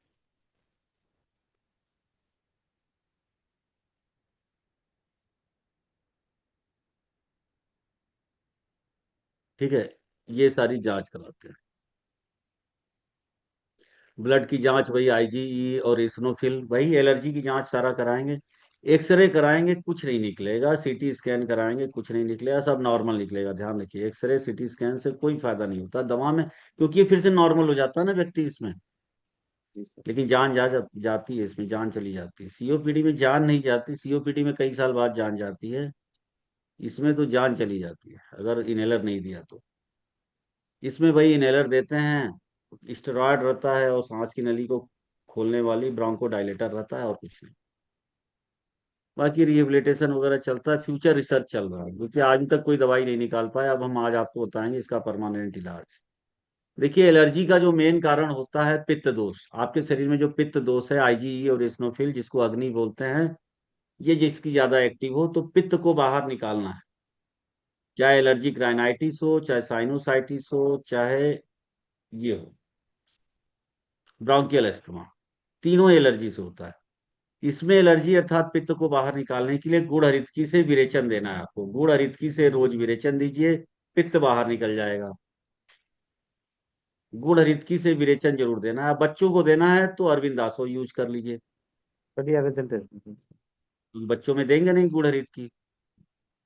या हाँ, गुड़ हरितकी मत दीजिए बच्चों में, उनमें अरविंदासो दीजिए। अब ये नुस्खा चलेगा, बच्चों में ये नुस्खा जनरली नहीं देते, ये बड़ों में दे सकते हैं। श्रृंग भस्म, सीतोपलादी पाउडर, शुद्ध टंकण, सतपुटी या सहस्त्रपुटी, दोनों नहीं देना है, और की जगह या लिख दीजिएगा। और अगला श्वास का चिंतामणि या श्वास कुठार रस, इसका मिक्सचर बनेगा इन दवाइयों का। सुबह शाम शहद से चटा देना है। कैसे बनेगा वो मैं बाद में इसके अलावा कनकासो 2-2 चम्मच सुबह शाम, बड़ों को ही देते हैं, बच्चों को नहीं देते। वासा रिष्ट या वास्कासो बच्चों को दे सकते हैं। कुछ दवाइयां बच्चों में चलती, कुछ नहीं चलती। 2-2 चम्मच सुबह शाम ये देंगे। और मैं बता रहा हूँ, सिरिसाधिक वात सबको देना है, बहुत इंपॉर्टेंट काढ़ा। ये अकेला ठीक कर देगा विक्रम जी, ये अकेला ठीक कर देगा उसका दमा। तो जैसा कि बड़ों में तो ये सारी दवाइयां चलेंगी, बच्चों में अरविंदासव, वास्कासव या वासारिष्ट, सिरसादी क्वाथ, जड़ी बूटियों वाली दवाई देनी है, भस्म वाली नहीं। गोजीवादी काढ़ा, और बच्चों में बाल चतुर्भद्र पाउडर या सिरप, वो चला दीजिए, जो मैं बताऊंगा लास्ट डे के PDF में। एक चातुर्भद्र पाउडर बताया था पहले दिन, वो बड़ों के लिए है और बच्चों के लिए भी। एक बाल चतुर्भद्र है, वो केवल बच्चों के लिए है, वो बताएंगे आखिरी दिन। तो वो चलेगा। इतनी दवाई से बच्चा एकदम, मतलब मैं कर रहा हूँ, अगर साल भर अगर चल गया ना, तो उसका इनहेलर उनहेलर छूट जाएगा। इनहेलर रखना है उसको, इमरजेंसी। इसलिए रखना है कि मान लीजिए वो बच्चा घर में बैठा हुआ है, एकाएक आंधी तूफान का मौसम बिगड़ गया, आंधी तूफान आ रहा है, धूल उड़ रही है, तो धूल तो जाएगी उसके नाक में। या बाहर है रोड पे कहीं, वो एकाएक धूल धुआं आ गया, तब कुछ देर के लिए ही एलर्जी होगी, हो सकता है उसको हो जाए, कुछ कहा नहीं जा सकता, तब अटैक आ सकता है उसको। ठीक है, क्योंकि इसका अटैक अचानक आता है, दमा का अटैक। इसलिए इनहेलर रखना है पास में, भले ही ना ले।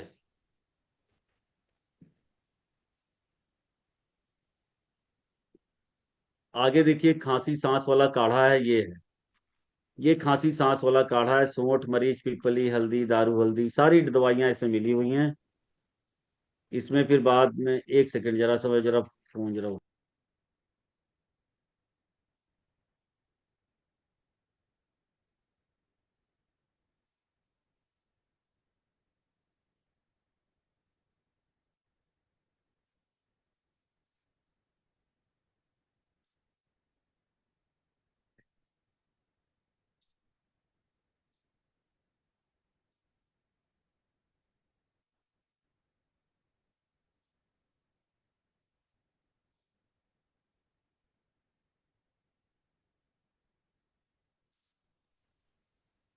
ठीक है, तो ये काढ़ा है खांसी सांस वाला काढ़ा, तो ये चलता है।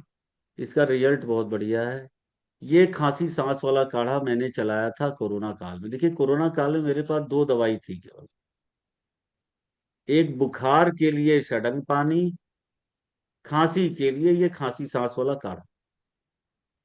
और ये लगभग लगभग 250 मरीजों तक मैं पहुंचा पाया था, ज्यादा नहीं दे पाए थे क्योंकि उतनी थी भी नहीं बनी हुई। और पहले वाले लॉकडाउन में तो केवल सडंग पानी ही दिए थे, और ये खांसी सांस वाला काढ़ा उस समय मैंने बना दिया था। तो ये काढ़ा ज्यादा लोग पिए थे, इसको लोग चाय की तरह बना के पीते थे, तो लोगों को हुआ नहीं। इसका एक ये रिजल्ट देखा, हमारे कॉलेज में 250 का स्टाफ था, सबने इसको पिया और किसी को नहीं हुआ कोरोना। और जबकि हमारे कॉलेज में ही क्वारंटाइन सेंटर था, 3 महीने तक मरीज वहां घूम रहे थे, कुछ नहीं हुआ किसी को, सारे स्टाफ पीता रहा। और लोगों ने अपने रिश्तेदारों तक को भी भिजवाया था। ये बड़ा अच्छा काढ़ा था ये, बहुत अच्छा रिजल्ट है, इम्यूनिटी बढ़ा देता है ये। वही 1 चम्मच लेना, 4 कप पानी, यही इसी को बोल रहे हैं खांसी सांस वाला काढ़ा। ये सब में चलेगा, जितनी बीमारियां अभी तक मैंने पढ़ाई सब में ये चलेगा। ये आप लोग मंगवा भी सकते हैं, हमारे यहाँ मिल भी जाएगा ये। इसके अलावा ये दवाई चलेगी त्रैलोक के चिंतामणि रस।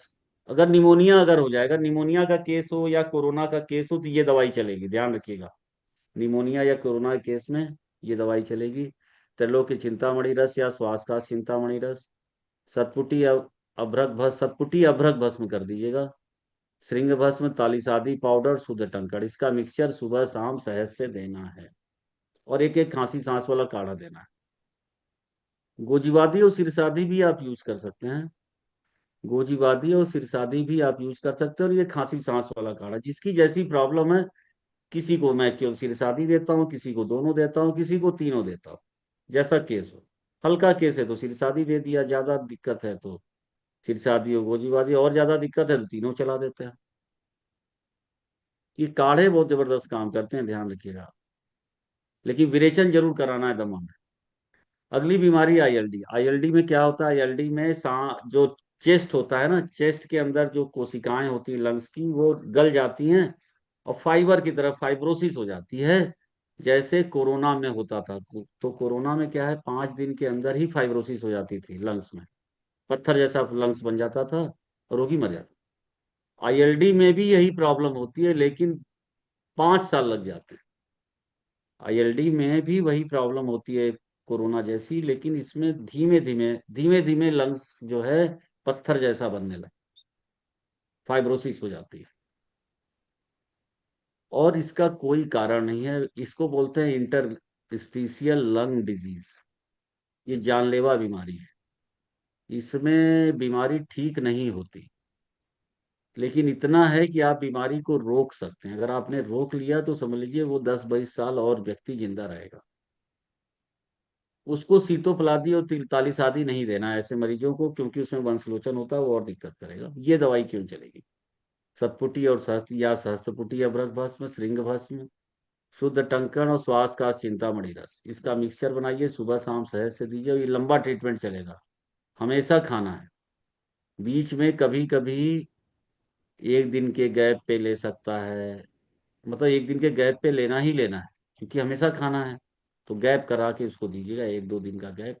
और ध्यान रखिए चेस्ट की कोई भी बीमारी हो, प्राणायाम अनुलोम विलोम करते रहिए, इससे काफी मजबूती मिलती है लंग्स को।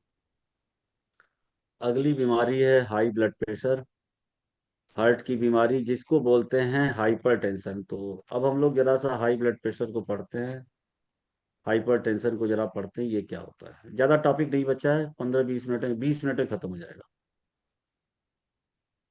देखिए हाई ब्लड प्रेशर में, देखिए कोई व्यक्ति है उसका नॉर्मल ब्लड प्रेशर दो तरह का होता है। एक ऊपर वाला ब्लड प्रेशर वो 120, नीचे वाला ब्लड प्रेशर 80 होना चाहिए। लेकिन ऊपर वाला ब्लड प्रेशर अगर 120 से ऊपर जा रहा है तो कोई खतरा नहीं है। नीचे वाला ब्लड प्रेशर 100 से ऊपर नहीं आना चाहिए। पूछे क्यों? जैसे विक्रम जी ये देखिए, एक पाइप है, एक रबड़ की पाइप है, मतलब हमारे शरीर की खून की नली, बस ये समझ लीजिए। और एक मोटर रख लीजिए, एक मोटर आप रख लीजिए जो पानी को भेज रहा है उस पाइप से, रबड़ की पाइप। वो मोटर हमारे हार्ट मान लीजिए।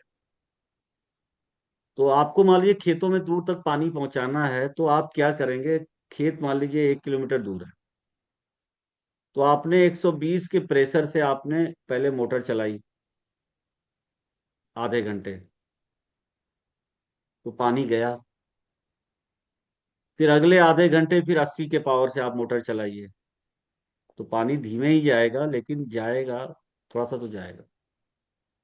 तो थोड़ा रुक रुक के, अगर आप ऐसे भी कर सकते हैं कि 1 मिनट आप चलाइए 120 के पावर से मोटर, और 1 मिनट आप 80 के पावर से चलाइए। तो इससे आपकी पाइप पे क्या असर पड़ेगा ये आप बताइएगा। दूसरा, आप किसी को 120 के प्रेशर पे भी पानी दे रहे हैं, देना जरूरी है 120 के प्रेशर तभी जाएगा खेत तक, और 100 के प्रेशर से आप पाइप पानी दे रहे हैं, प्रेशर दे रहे हैं, उस पाइप से पानी भेज रहे हैं खेत में। 1 मिनट आपने 120 के प्रेशर से आपने पानी भेजा, और अगले 1 मिनट में 100 के प्रेशर से भेजा, फिर 120 के प्रेशर से भेजा, फिर 100 के प्रेशर से भेजा। ये बताइए किसका पाइप जल्दी खराब होगा? जिसको 120 100 वाला दिया, प्रेशर से पाइप भेजा, पाइप में पानी भेजा, या जिसको 120 80 वाले से भेजा? जाहिर सी बात है 120 100 वाले का ज्यादा पाइप पहले खराब होगा। क्यों? क्योंकि उस व्यक्ति में लगातार उस पाइप में प्रेशर 100 के आसपास बना हुआ है, 100 या 100 से ऊपर है। उस पाइप में प्रेशर 100 या 100 से ज्यादा है लगातार। अब सुनिए एक और बात। एक व्यक्ति को आपने 160 के प्रेशर से 1 मिनट ब्लड दिया, मतलब पानी दिया, 160 के प्रेशर से पाइप में से आपने भेजा। 1 मिनट 160, फिर अगले मिनट 80, फिर 160, फिर 80, फिर 160, फिर 80, 160, फिर 80। एक को आपने दिया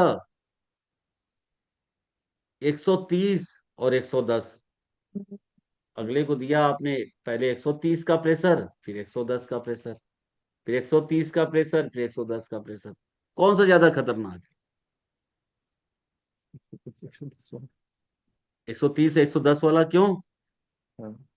क्योंकि जब उसमें पाइप को रिलैक्स होने का टाइम ही नहीं मिल रहा है। पाइप पे लगातार 100 से ऊपर का प्रेशर चल रहा है, पाइप में कंटिन्यू 100 से ऊपर का प्रेशर। लेकिन जिसका 160 और 160 और 80 वाला जिसमें दिया, उसमें कम से कम 1 मिनट के लिए उसको आराम तो है पाइप को।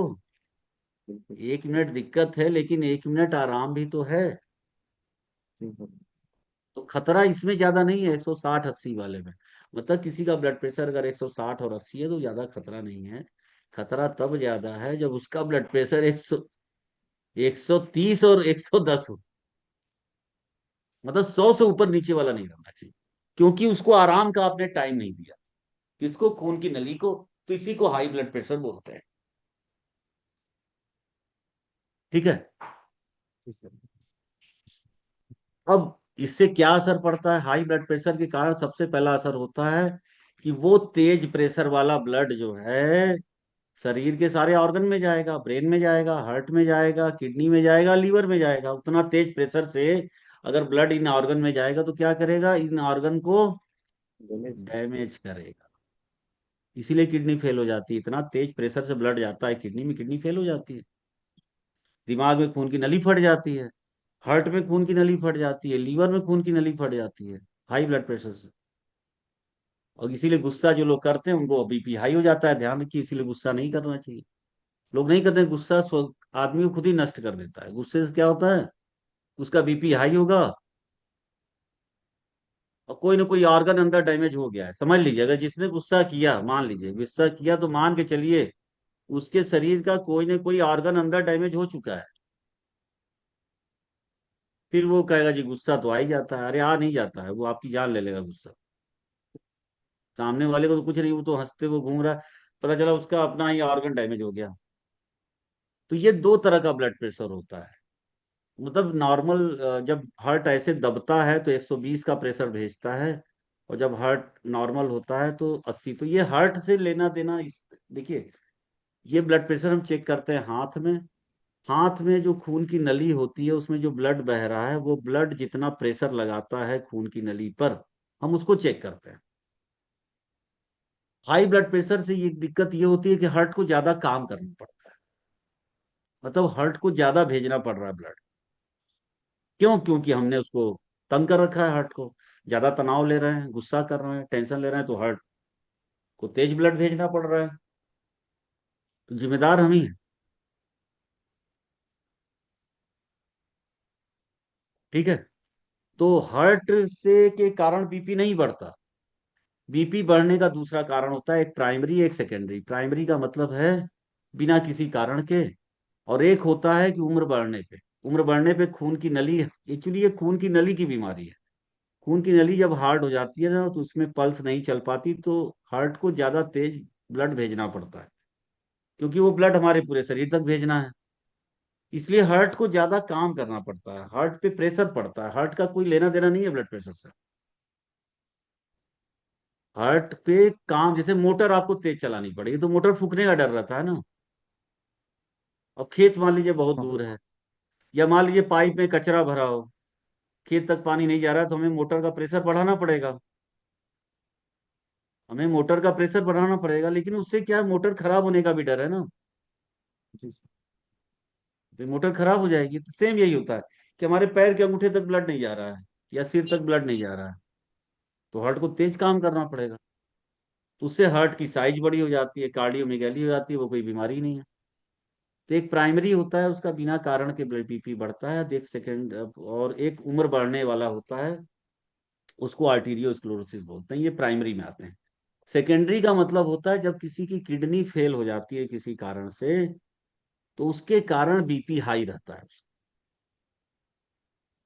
क्योंकि किडनी में ब्लड टकरा के वापस आता है, फिर बीपी हाई होता है, क्योंकि ब्लड को आगे जाने नहीं देता किडनी। प्राइमरी हाइपरटेंशन कोई कारण नहीं है, जेनेटिक्स माना जाता है, लाइफ स्टाइल। सेकेंडरी माना जाता है किडनी की बीमारी, या हार्मोन, हार्मोन किसी के अंदर कुछ ज्यादा बन रहे हैं उसमें। खतरा किसको होता है? खतरा होता है हाई ब्लड प्रेशर में जिसकी एज ज्यादा हो, मोटापा हो, ज्यादा नमक खाता हो, तनाव लेता हो, स्मोकिंग करता हो, एल्कोहल लेता हो, और एक जगह बैठे रहता हो। अक्सर ये साइलेंट किलर होता है। हेडेक होगा, चक्कर आएगा, धुंधला नजर आएगा, सीने में दर्द होगा, दिल की धड़कन तेज हो जाएगी, सांस में दिक्कत हो सकती है कभी कभी। ये हाई ब्लड प्रेशर के कुछ लक्षण होते हैं। जनरली साइलेंट होता है। कभी कभी नाक से ब्लड आ जाता है। इसमें क्या होता है, खून की नली का जो वेसल्स, इसको वेस्कुलर रेजिस्टेंस होता है, इसके कारण बीपी बढ़ता है। हार्ट से बीपी नहीं बढ़ता। हार्ट तो बढ़ाता है, लेकिन मेन कारण होता है खून की नली का हार्ड होना। और ब्लड में अगर कोई मल्ज इकट्ठा है, इसके कारण ब्लड आगे नहीं जाता, तो हार्ट को ज्यादा प्रेशर बनाना। एंडोथेलियल डिस्फंक्शन हो जाता है। एंडोथेलियल वो खून की नली की वॉल होती है। अब हार्ट की साइज बड़ी हो जाती है। अब क्या होता है, ज्यादा बीपी जाता है तो हार्ट, ब्रेन, किडनी और आंख जो है डैमेज हो जाते हैं। चार चीजें। बीपी चेक करते हैं। बीपी चेक करने का मैंने तरीका बताया हुआ था कि दोनों हाथ जो है रोगी का हमेशा टेबल पे रखिए। हमेशा बाएं हाथ पे चेक कीजिए। बाएं हाथ पे चेक करना है, वो हाथ टेबल पे रहेगा। रोगी बात नहीं करेगा, मोबाइल पे नहीं बात करेगा, दोनों पैर सीधे रहेंगे, एक दूसरे के ऊपर नहीं रहेंगे पैर। और रोगी जब आपके पास आएगा, उसके 2 मिनट बाद वो शांत हो जाएगा, तब बीपी लेना है। ठीक है।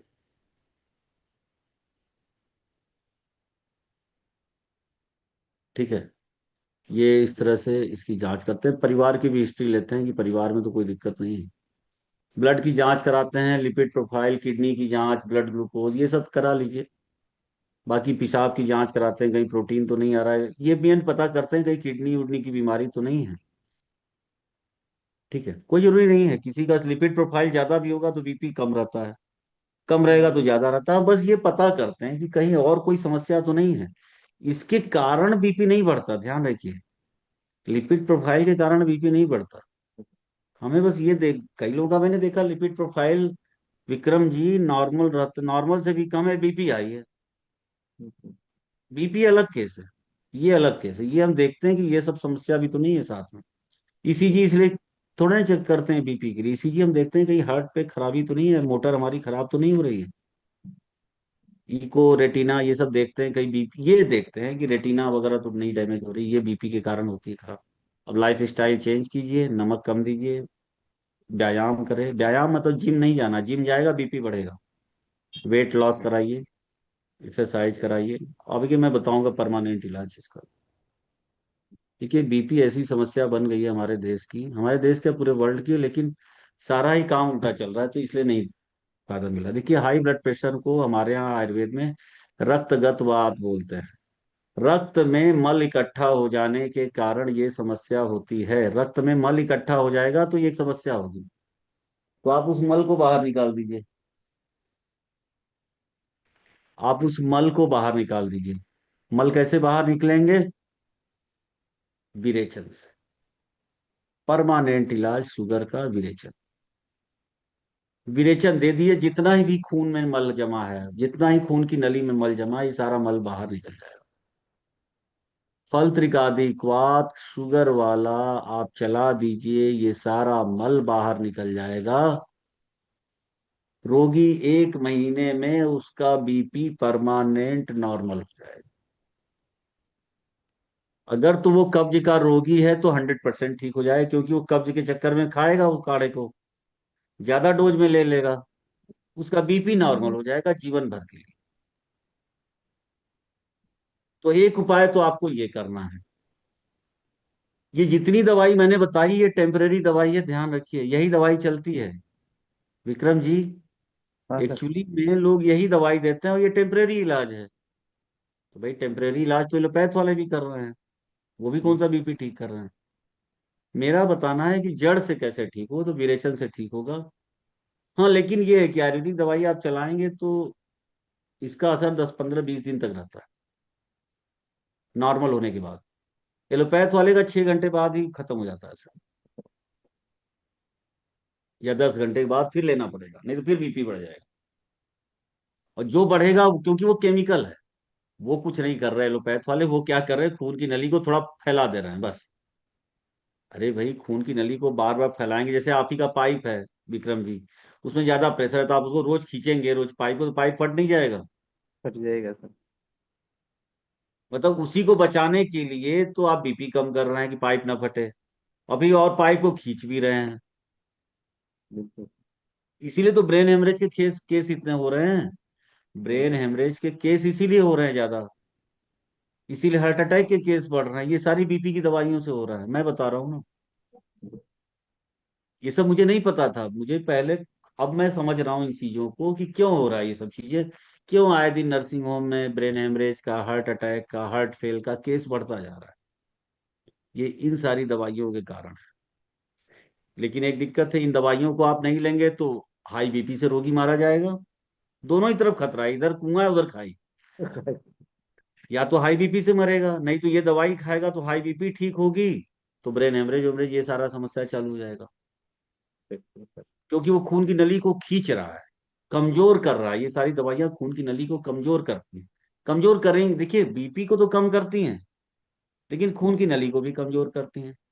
और खून की नली अगर कमजोर होगी तो तो फटे। फटने का डर रहता है। लेकिन खून की नली तभी फटेगी जब बीपी हाई होगा। तो बीपी लो करने की आपने दवाई दे दी और खून की नली को कमजोर कर दिया, खतरा भी बना हुआ है। अगर किसी दिन उसने दवाई नहीं खाई, अगर दवाई नहीं खाई तो उसकी खून की नली फट जाएगी। सेम यही घटना मेरे पिताजी के साथ हुई। वो बीपी की दवाई वो खाते थे और उन्होंने दवाई से उनको कंट्रोल नहीं हुआ, तो बीपी की दवाई कई साल खाए, 4 5 साल। तो जाहिर सी बात है खून की नली कमजोर हो गई होगी। फिर उन्हें दवाई कुछ दिन के लिए छूट गई उनसे, किसी एक एलोपैथ के डॉक्टर को दिखाया तो उसने दवाई बंद कर दी थी, पता नहीं क्या कारण भाई।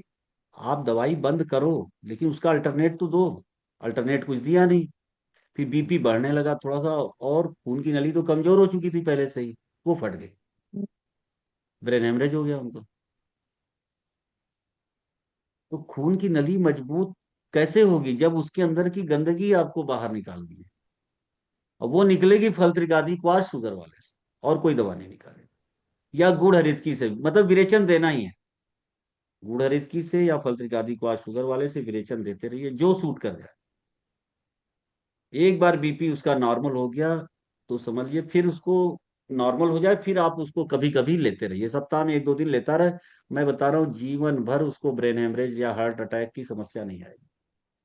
और बीपी उसका कुछ नहीं बिगाड़ पाएगा। नमक कम लीजिए, सेंधा नमक का प्रयोग कीजिए। टेबलेट प्रभाकर वटी टेम्पररी इलाज है, एक एक सुबह शाम। सर्पगंधा घनवटी एक एक सुबह शाम।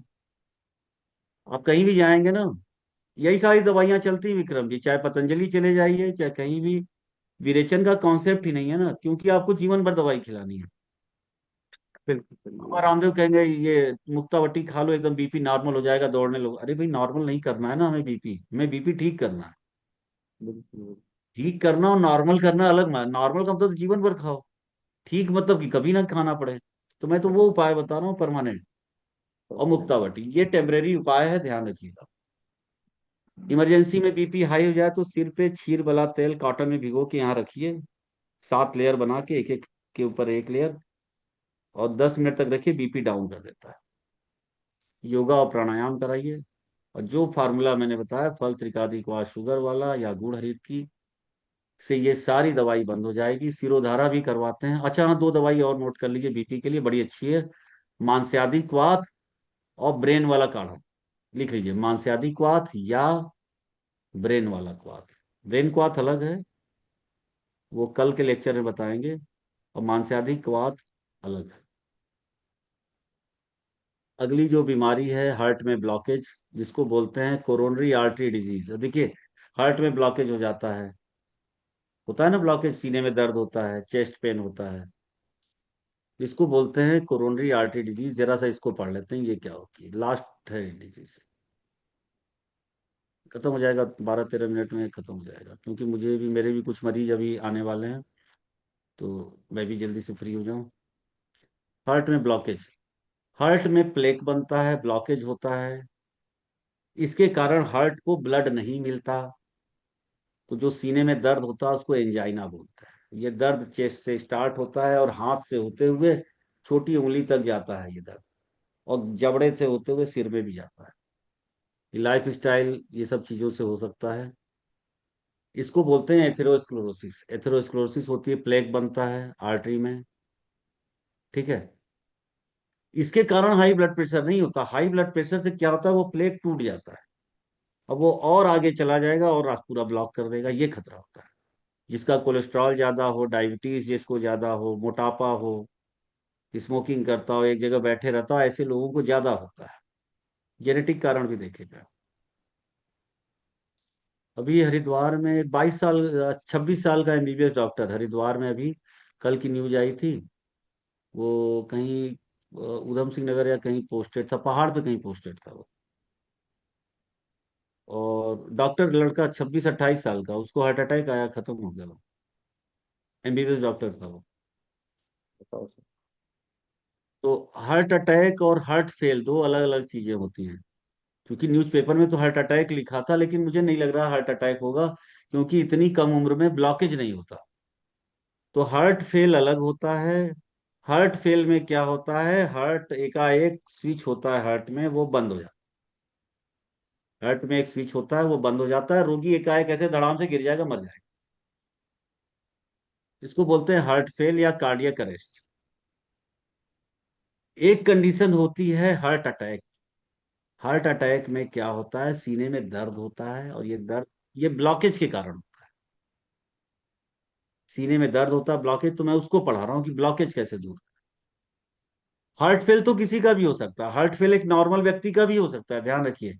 एक व्यक्ति की सारी आपने हार्ट की जांच कराई, सब नॉर्मल हो सकता है, 2 घंटे बाद उसका हार्ट फेल कर जाए। हार्ट फेल में तो बिना बीमारी के लोग मर जाते हैं।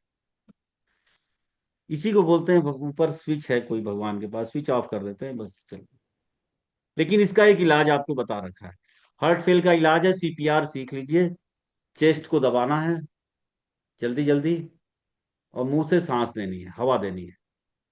4 बार चेस्ट दबाना है, 1 बार ऑक्सीजन दीजिए, तो कई रोगी जी जाते हैं, वापस आ जाते हैं। या कुछ खाया पिया है, कुछ ऐसा खान पान है कि हार्ट का स्विच ऑफ हो गया है एकाएक, तो कुछ नहीं, ये सीपीआर घर में आस पड़ोस सबको सिखा दीजिए, जिससे कि कभी अटैक आए तो एक दूसरे की मदद कर सके। हार्ट फेल, लेकिन हार्ट अटैक अलग है। हार्ट अटैक में ब्लॉकेज होता है, इसमें नहीं किया जाता है। इसमें सीपीआर नहीं करना है। चेस्ट में पेन हुआ, दर्द हुआ, पसीना आएगा बहुत ज्यादा, रोगी घबराहट आएगा, तो उसमें मत कर दीजिए सीपीआर। उसने तो ब्लॉकेज है ना, उसने तो रोगी को और आराम कराई। जिसमें बेहोश हो जाता है मरीज एकदम से ऐसे एकाएक, उसको हार्ट फेल बोलते हैं। उसमें करना है सीपीआर। हार्ट अटैक में क्या करेंगे आगे मैं बताऊंगा। इसमें चेस्ट में पेन होगा, सांस लेने में दिक्कत होगी, ये दर्द हाथ में, गर्दन में, जांव में, सब जगह जाएगा। इसके बाद क्या होता है, हार्ट डैमेज हो जाता है, इसको बोलते हैं मायोकार्डियल इन्फार्क्शन, एमआई। एमआई हो गया, एमआई का मतलब हार्ट आधा से ज्यादा डैमेज हो गया। ईसीजी वगैरह से पता चलता है। अब देखिए कैसे बनता है ये ब्लॉकेज। सबसे पहले फैट इकट्ठा होता है खून की नली में, वो फैट इकट्ठा होता है, उसके अगल बगल कई और चीजें इकट्ठा होकर के रास्ते को बंद कर देती हैं। अब वो कोरोनरी आर्टरी अपने आप हार्ट को ही ब्लड देती है, और हार्ट को ब्लड नहीं मिलता। इसके कारण हार्ट में खिंचाव उत्पन्न होता है, वो ऑक्सीजन के चक्कर में। और जब काफी देर तक ऑक्सीजन नहीं मिलता तो हार्ट का वो एरिया डैमेज हो जाता है परमानेंट, उसको एमआई बोलते हैं। पहले इस्कीमिया होगा, लैक ऑफ ऑक्सीजन, बाद में एमआई हो जाएगा, मायोकार्डियल इंफार्क्शन। ईसीजी से पकड़ में आता है। इको वगैरह इसलिए कराते हैं, देखने के लिए कितना डैमेज हुआ है हार्ट। और कोरोनरी एंजियोग्राफी करा के ब्लॉकेज चेक करते हैं। ये जरूरी है कराना, ध्यान रखिएगा। बाकी कुछ जांच है, ट्रोपोनिन और सीकेएमबी, ये इससे पता चलता है कि हार्ट अटैक हुआ है कि नहीं, ये जांच कराते हैं कार्डियक बायोमार्कर, बिना इसके नहीं पता चलता। ब्लड शुगर का टेस्ट भी, ये सब चीजें जरूरी है। Life style, healthy diet, exercise, ये सब जरूरी है। ठीक है, सर्जरी वगैरह भी कराना पड़ती है, एंजियोप्लास्टी, स्टंट वगैरह, बाईपास, ये सब चीजें करानी पड़ती हैं। इतनी सारी समस्याएं हैं हार्ट की। लेकिन मैं आज उपाय बताऊंगा कुछ आप लोगों को कि हार्ट को परमानेंट कैसे ठीक करेंगे। देखिए, एक तो ध्यान रखिए, अगर आप चाहते हैं कि आपको हार्ट में ब्लॉकेज हो ना हो, तो फल त्रिकादी क्वाथ, शुगर वाला या गुड़ हरितकी से रेगुलर विरेचन लेते रहिए, नहीं होगा ब्लॉकेज। अगर हो भी गया है तो अगर रोगी ले सकता है फल त्रिकादी क्वाथ और गुड़ हरितकी तो ये दे दीजिएगा। दूसरा, ये दवाई चलाइए अगर हार्ट अटैक आता है तो। नागार्जुनाभ रस, हृदयाणु रस, हकीक पिष्टी, मुक्ता पिष्टी, इसका मिक्सचर सुबह शाम सहज से दीजिए। अगर एंजियोप्लास्टी, एंजियोग्राफी में ज्यादा ब्लॉकेज है, 90% से ऊपर, तो स्टंट डलवा दीजिए। उससे कम है तो ये दवाई चलाइए। इसके अलावा पुष्कर मूल, अर्जुन और गुगलू की टेबलेट आती है, ये चलाइए, या इसका पाउडर चला सकते हैं मिक्स करके। अर्जुना रिच 2-2 चम्मच सुबह शाम, ये रोगी को दीजिए। अगली कंडीशन है, हार्ट पे अटैक आ गया तो आप क्या करेंगे, एमआई इसको बोलते हैं। इसमें नागार्जुनाभ रस, सहस्त्रपुटी अभ्रक भस्म, श्रृंग भस्म, इसका मिक्सचर सुबह शाम सहज से दीजिए। पुष्कर मूल अर्जुन की चाय दीजिए, और अर्जुना रिष्ट दीजिए, 2-2 चम्मच सुबह शाम, 2-2 चम्मच पानी मिला के। वो ये खोलो। देखिए, ब्लॉकेज वाला पाउडर है, यही है ब्लॉकेज वाला पाउडर। हरित की वचा, सोंठ, करचूर, पुष्कर मूल, यवछार, अर्जुन की छाल, बला, नागबला और पिपली। ठीक है, बला, नागबला और पिपली, पुष्कर मूल, वचा, करचूर, हरित की। ये दोबारा फिर से नाम लिखा है तो इनको हटा दिया, तो टोटल ये 10 दवाइयां, इसमें 11वां ये दालचीनी मिला दीजिए। बस, सारी दवाइयां बराबर मात्रा में, आधा आधा चम्मच सुबह शाम रोगी को दीजिए। ये ब्लॉकेज वाला पाउडर है। ब्रेन में ब्लॉकेज हो जाए या हार्ट में ब्लॉकेज हो जाए या वेरिकोज वेन में हो या यूट्रस में ब्लॉकेज हो जाए, तो हर तरह के ब्लॉकेज में इसको चलाते हैं। इसको कान में भी दे सकते हैं, जिसको सुनाई नहीं देता है ना, कान के ब्लॉकेज में भी दे सकते हैं। अब देखिए, rheumatic heart disease. Rheumatic heart disease में जो होता है, हार्ट की वॉल्व खराब हो जाती है। मेन इलाज तो उसका ऑपरेशन है, वॉल्व। अगर नहीं आदमी ऑपरेशन करा सकता तो ये दवाई चलाइए, बहुत आराम मिलता है। रसमाड़ी के प्रवाल पिष्टी, अर्जुन का पाउडर मिक्सचर बनाइए, शहद से दीजिए। वास्कासो 2-2 चम्मच सुबह शाम। पुष्कर मूल और अर्जुन की चाय रोज बना के थोड़ा थोड़ा डाल के पिलाइए। रोगी को हृदय रोग चिंतामणि रस एक एक सुबह शाम या रोज एक टेबलेट दीजिए, जिससे उसका हार्ट जो है मजबूत बना रहे। ये दवाई आप चलाइए। लास्ट, और देखिए, हार्ट की बीमारियों में लहसुन, पुराना चावल, जौ की रोटी फायदेमंद है। नींबू, संतरा, मौसमी, ये फायदेमंद है, खट्टी चीजें फायदेमंद होती है हार्ट के लिए। नमक और मानसिक तनाव हार्ट के रोगियों के लिए सबसे खतरनाक है, ध्यान रखिएगा। लास्ट बीमारी, माइग्रेन। माइग्रेन या सिरो रोग या हेडेक। देखिए, आधे सिर में दर्द हो रहा है, किसी व्यक्ति को कहाँ हो रहा है? आधे सिर में दर्द, दाएं या बाएं। ये दर्द ऐसे बढ़ता है, पहले दिन तेज बढ़ेगा बढ़ेगा बढ़ेगा बढ़ेगा, दूसरे दिन तेज, तीसरे दिन बहुत तेज हो जाएगा, फिर चौथे दिन ये घटने लगेगा दर्द, फिर पांचवें दिन रोगी को उल्टी होगी, उल्टी के बाद ये दर्द ठीक हो जाएगा, फिर 5 दिन बाद फिर अटैक आएगा। इस बीमारी में रोगी का ब्रेन जो है, तेज लाइट और तेज साउंड से बहुत एलर्जी हो जाती है उसको, तेज साउंड तेज लाइट से उसको एलर्जी हो जाती है। दूसरा, ये समस्या उन लोगों को ज्यादा होती है जो मीठा नहीं पसंद करते और मिर्च मसाले वाली चीजें ज्यादा पसंद करते हैं, उनको होता है। ये बीमारी पेट से होती है। इसमें रोगी को मिर्च मसाले वाली चीजें बंद करानी है, हरी मिर्च, लाल मिर्च, तेल मसाला, दही, अचार, नींबू खटाई बंद करनी है।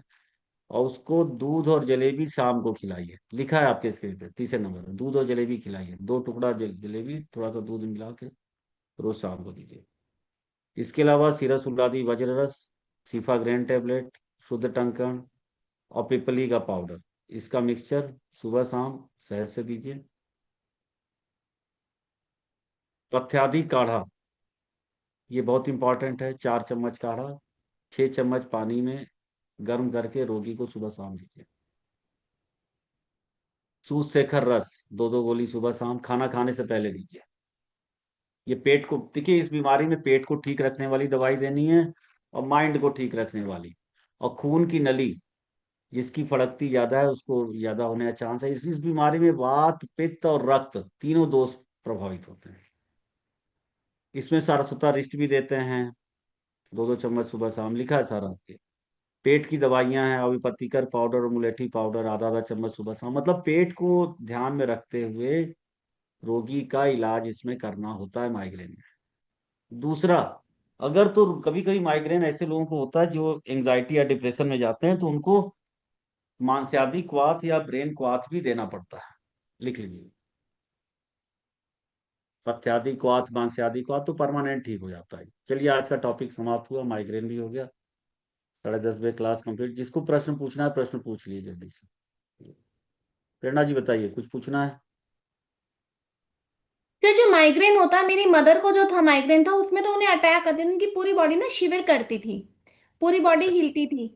और हम्म। ऐसा नहीं था कि मतलब दो दर्द जो था वो 5-6 दिन होता था लगातार, अचानक दर्द उठा और अचानक उन्हें अटैक आता था। वहीं दूसरी तरफ जो मेरी सासू माँ हैं, उनको भी माइग्रेन है, वो बताती हैं। बट उनके क्या है, आंखों में और सर में दर्द रहता है, हमेशा भारीपन रहता है उनको, मतलब जब भी नहीं कहें। नहीं, वो माइग्रेन नहीं होगा, कुछ और होगा। माइग्रेन में आधे सिर में होता है दर्द। मदर को तो होता था, बट सासू माँ के हमेशा सर में भारीपन रहता है सर। वो अलग चीज है, वो माइग्रेन नहीं। लेकिन दवाई यही चलेगी, दवाई ये चल दे सकती है, कोई दिक्कत नहीं। तो जो मांसयादी दूध क्वाथ जैसे। दीजिए, जी। मांसयादी क्वाथ उनको दीजिए, उससे आराम मिलेगा। ठीक है, हाँ जी।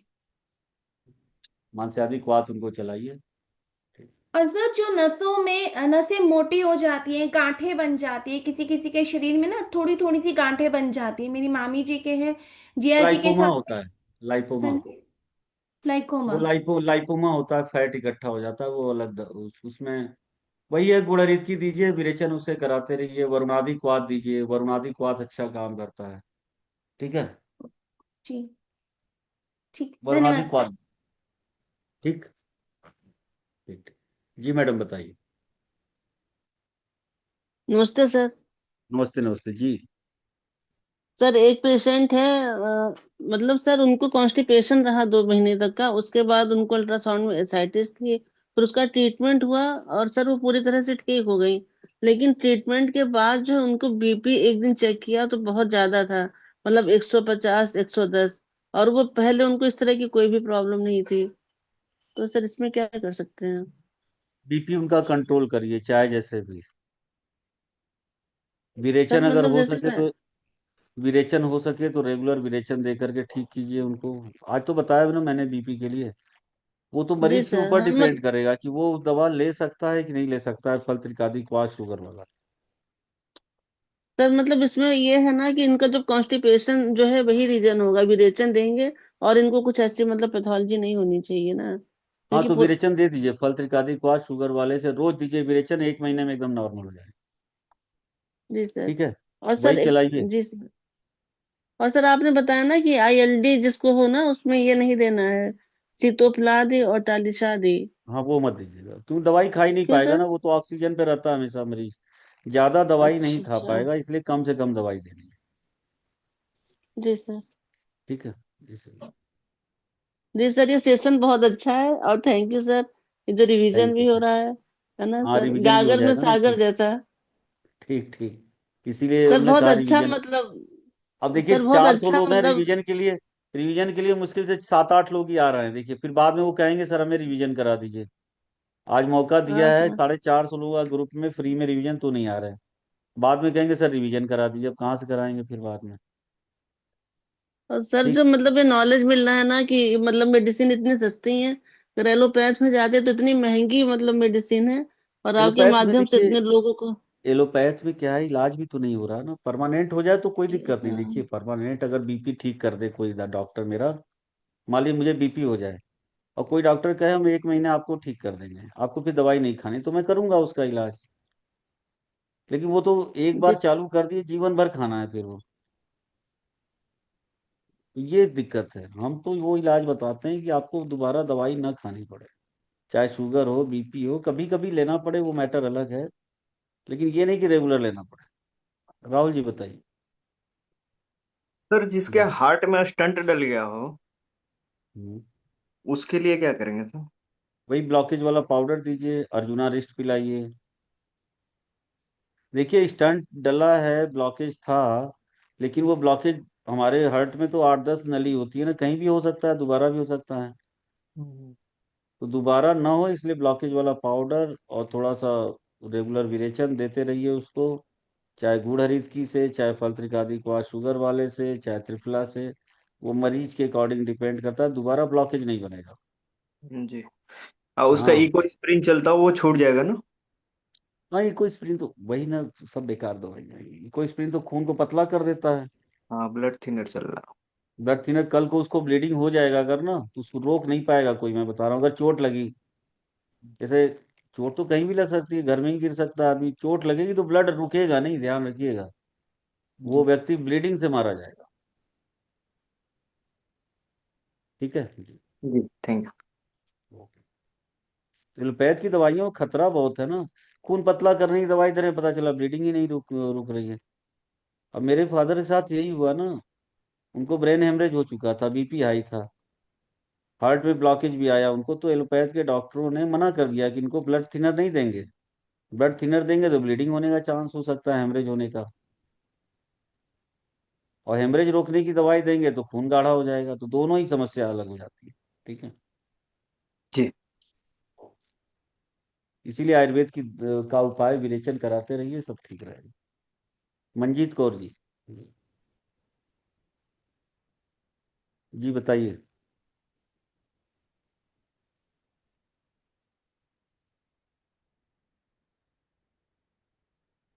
चलिए अभी हम लोग टॉपिक बंद करते हैं, और किसी को नहीं पूछना है ना, चलिए कल शाम को क्लास लेंगे, मानसिक रोगों को बताएंगे, नर्वस सिस्टम की बीमारी बताएंगे कल शाम को। कल शाम को मैं कहीं बाहर रहूंगा, कल कल भी शाम को बाहर रहना, परसों तो खैर ऑफ रहेगा आपका, लेकिन कल शाम का मेरा कुछ कह नहीं सकते कि क्लास हो पाएगी कि नहीं हो पाएगी, क्योंकि कल 2 दिन मैं थोड़ा व्यस्त हूँ। कल शाम का आपको वहीं पे बताएंगे, आपको मैसेज ग्रुप में डाल देंगे कल शाम को कि कितने बजे होगी क्लास, हो सकता है 9 बजे से हो क्लास, 8 बजे से तो मुश्किल लग रहा है, 9 बजे से होने का चांस है, अगर 8 बजे से होगी तो 1 घंटे की होगी, अगर 9 बजे से होगा तो 2 घंटे की होगी। ज्योति जी बताइए। हेलो नमस्कार सर। नमस्कार नमस्कार। सर मेरे फादर इन लॉ को बीपी की प्रॉब्लम है, उनकी ये 75 है, बीपी उनका 180 110 170 100 रह रहा है। तो हम्म। उनको विरेचन देना है या? विरेचन ले सकते हैं, पेट ठीक है उनका, ये हाँ देखिए आप। जी, पेट तो बिल्कुल ठीक है, कॉन्स्टिपेशन नहीं है।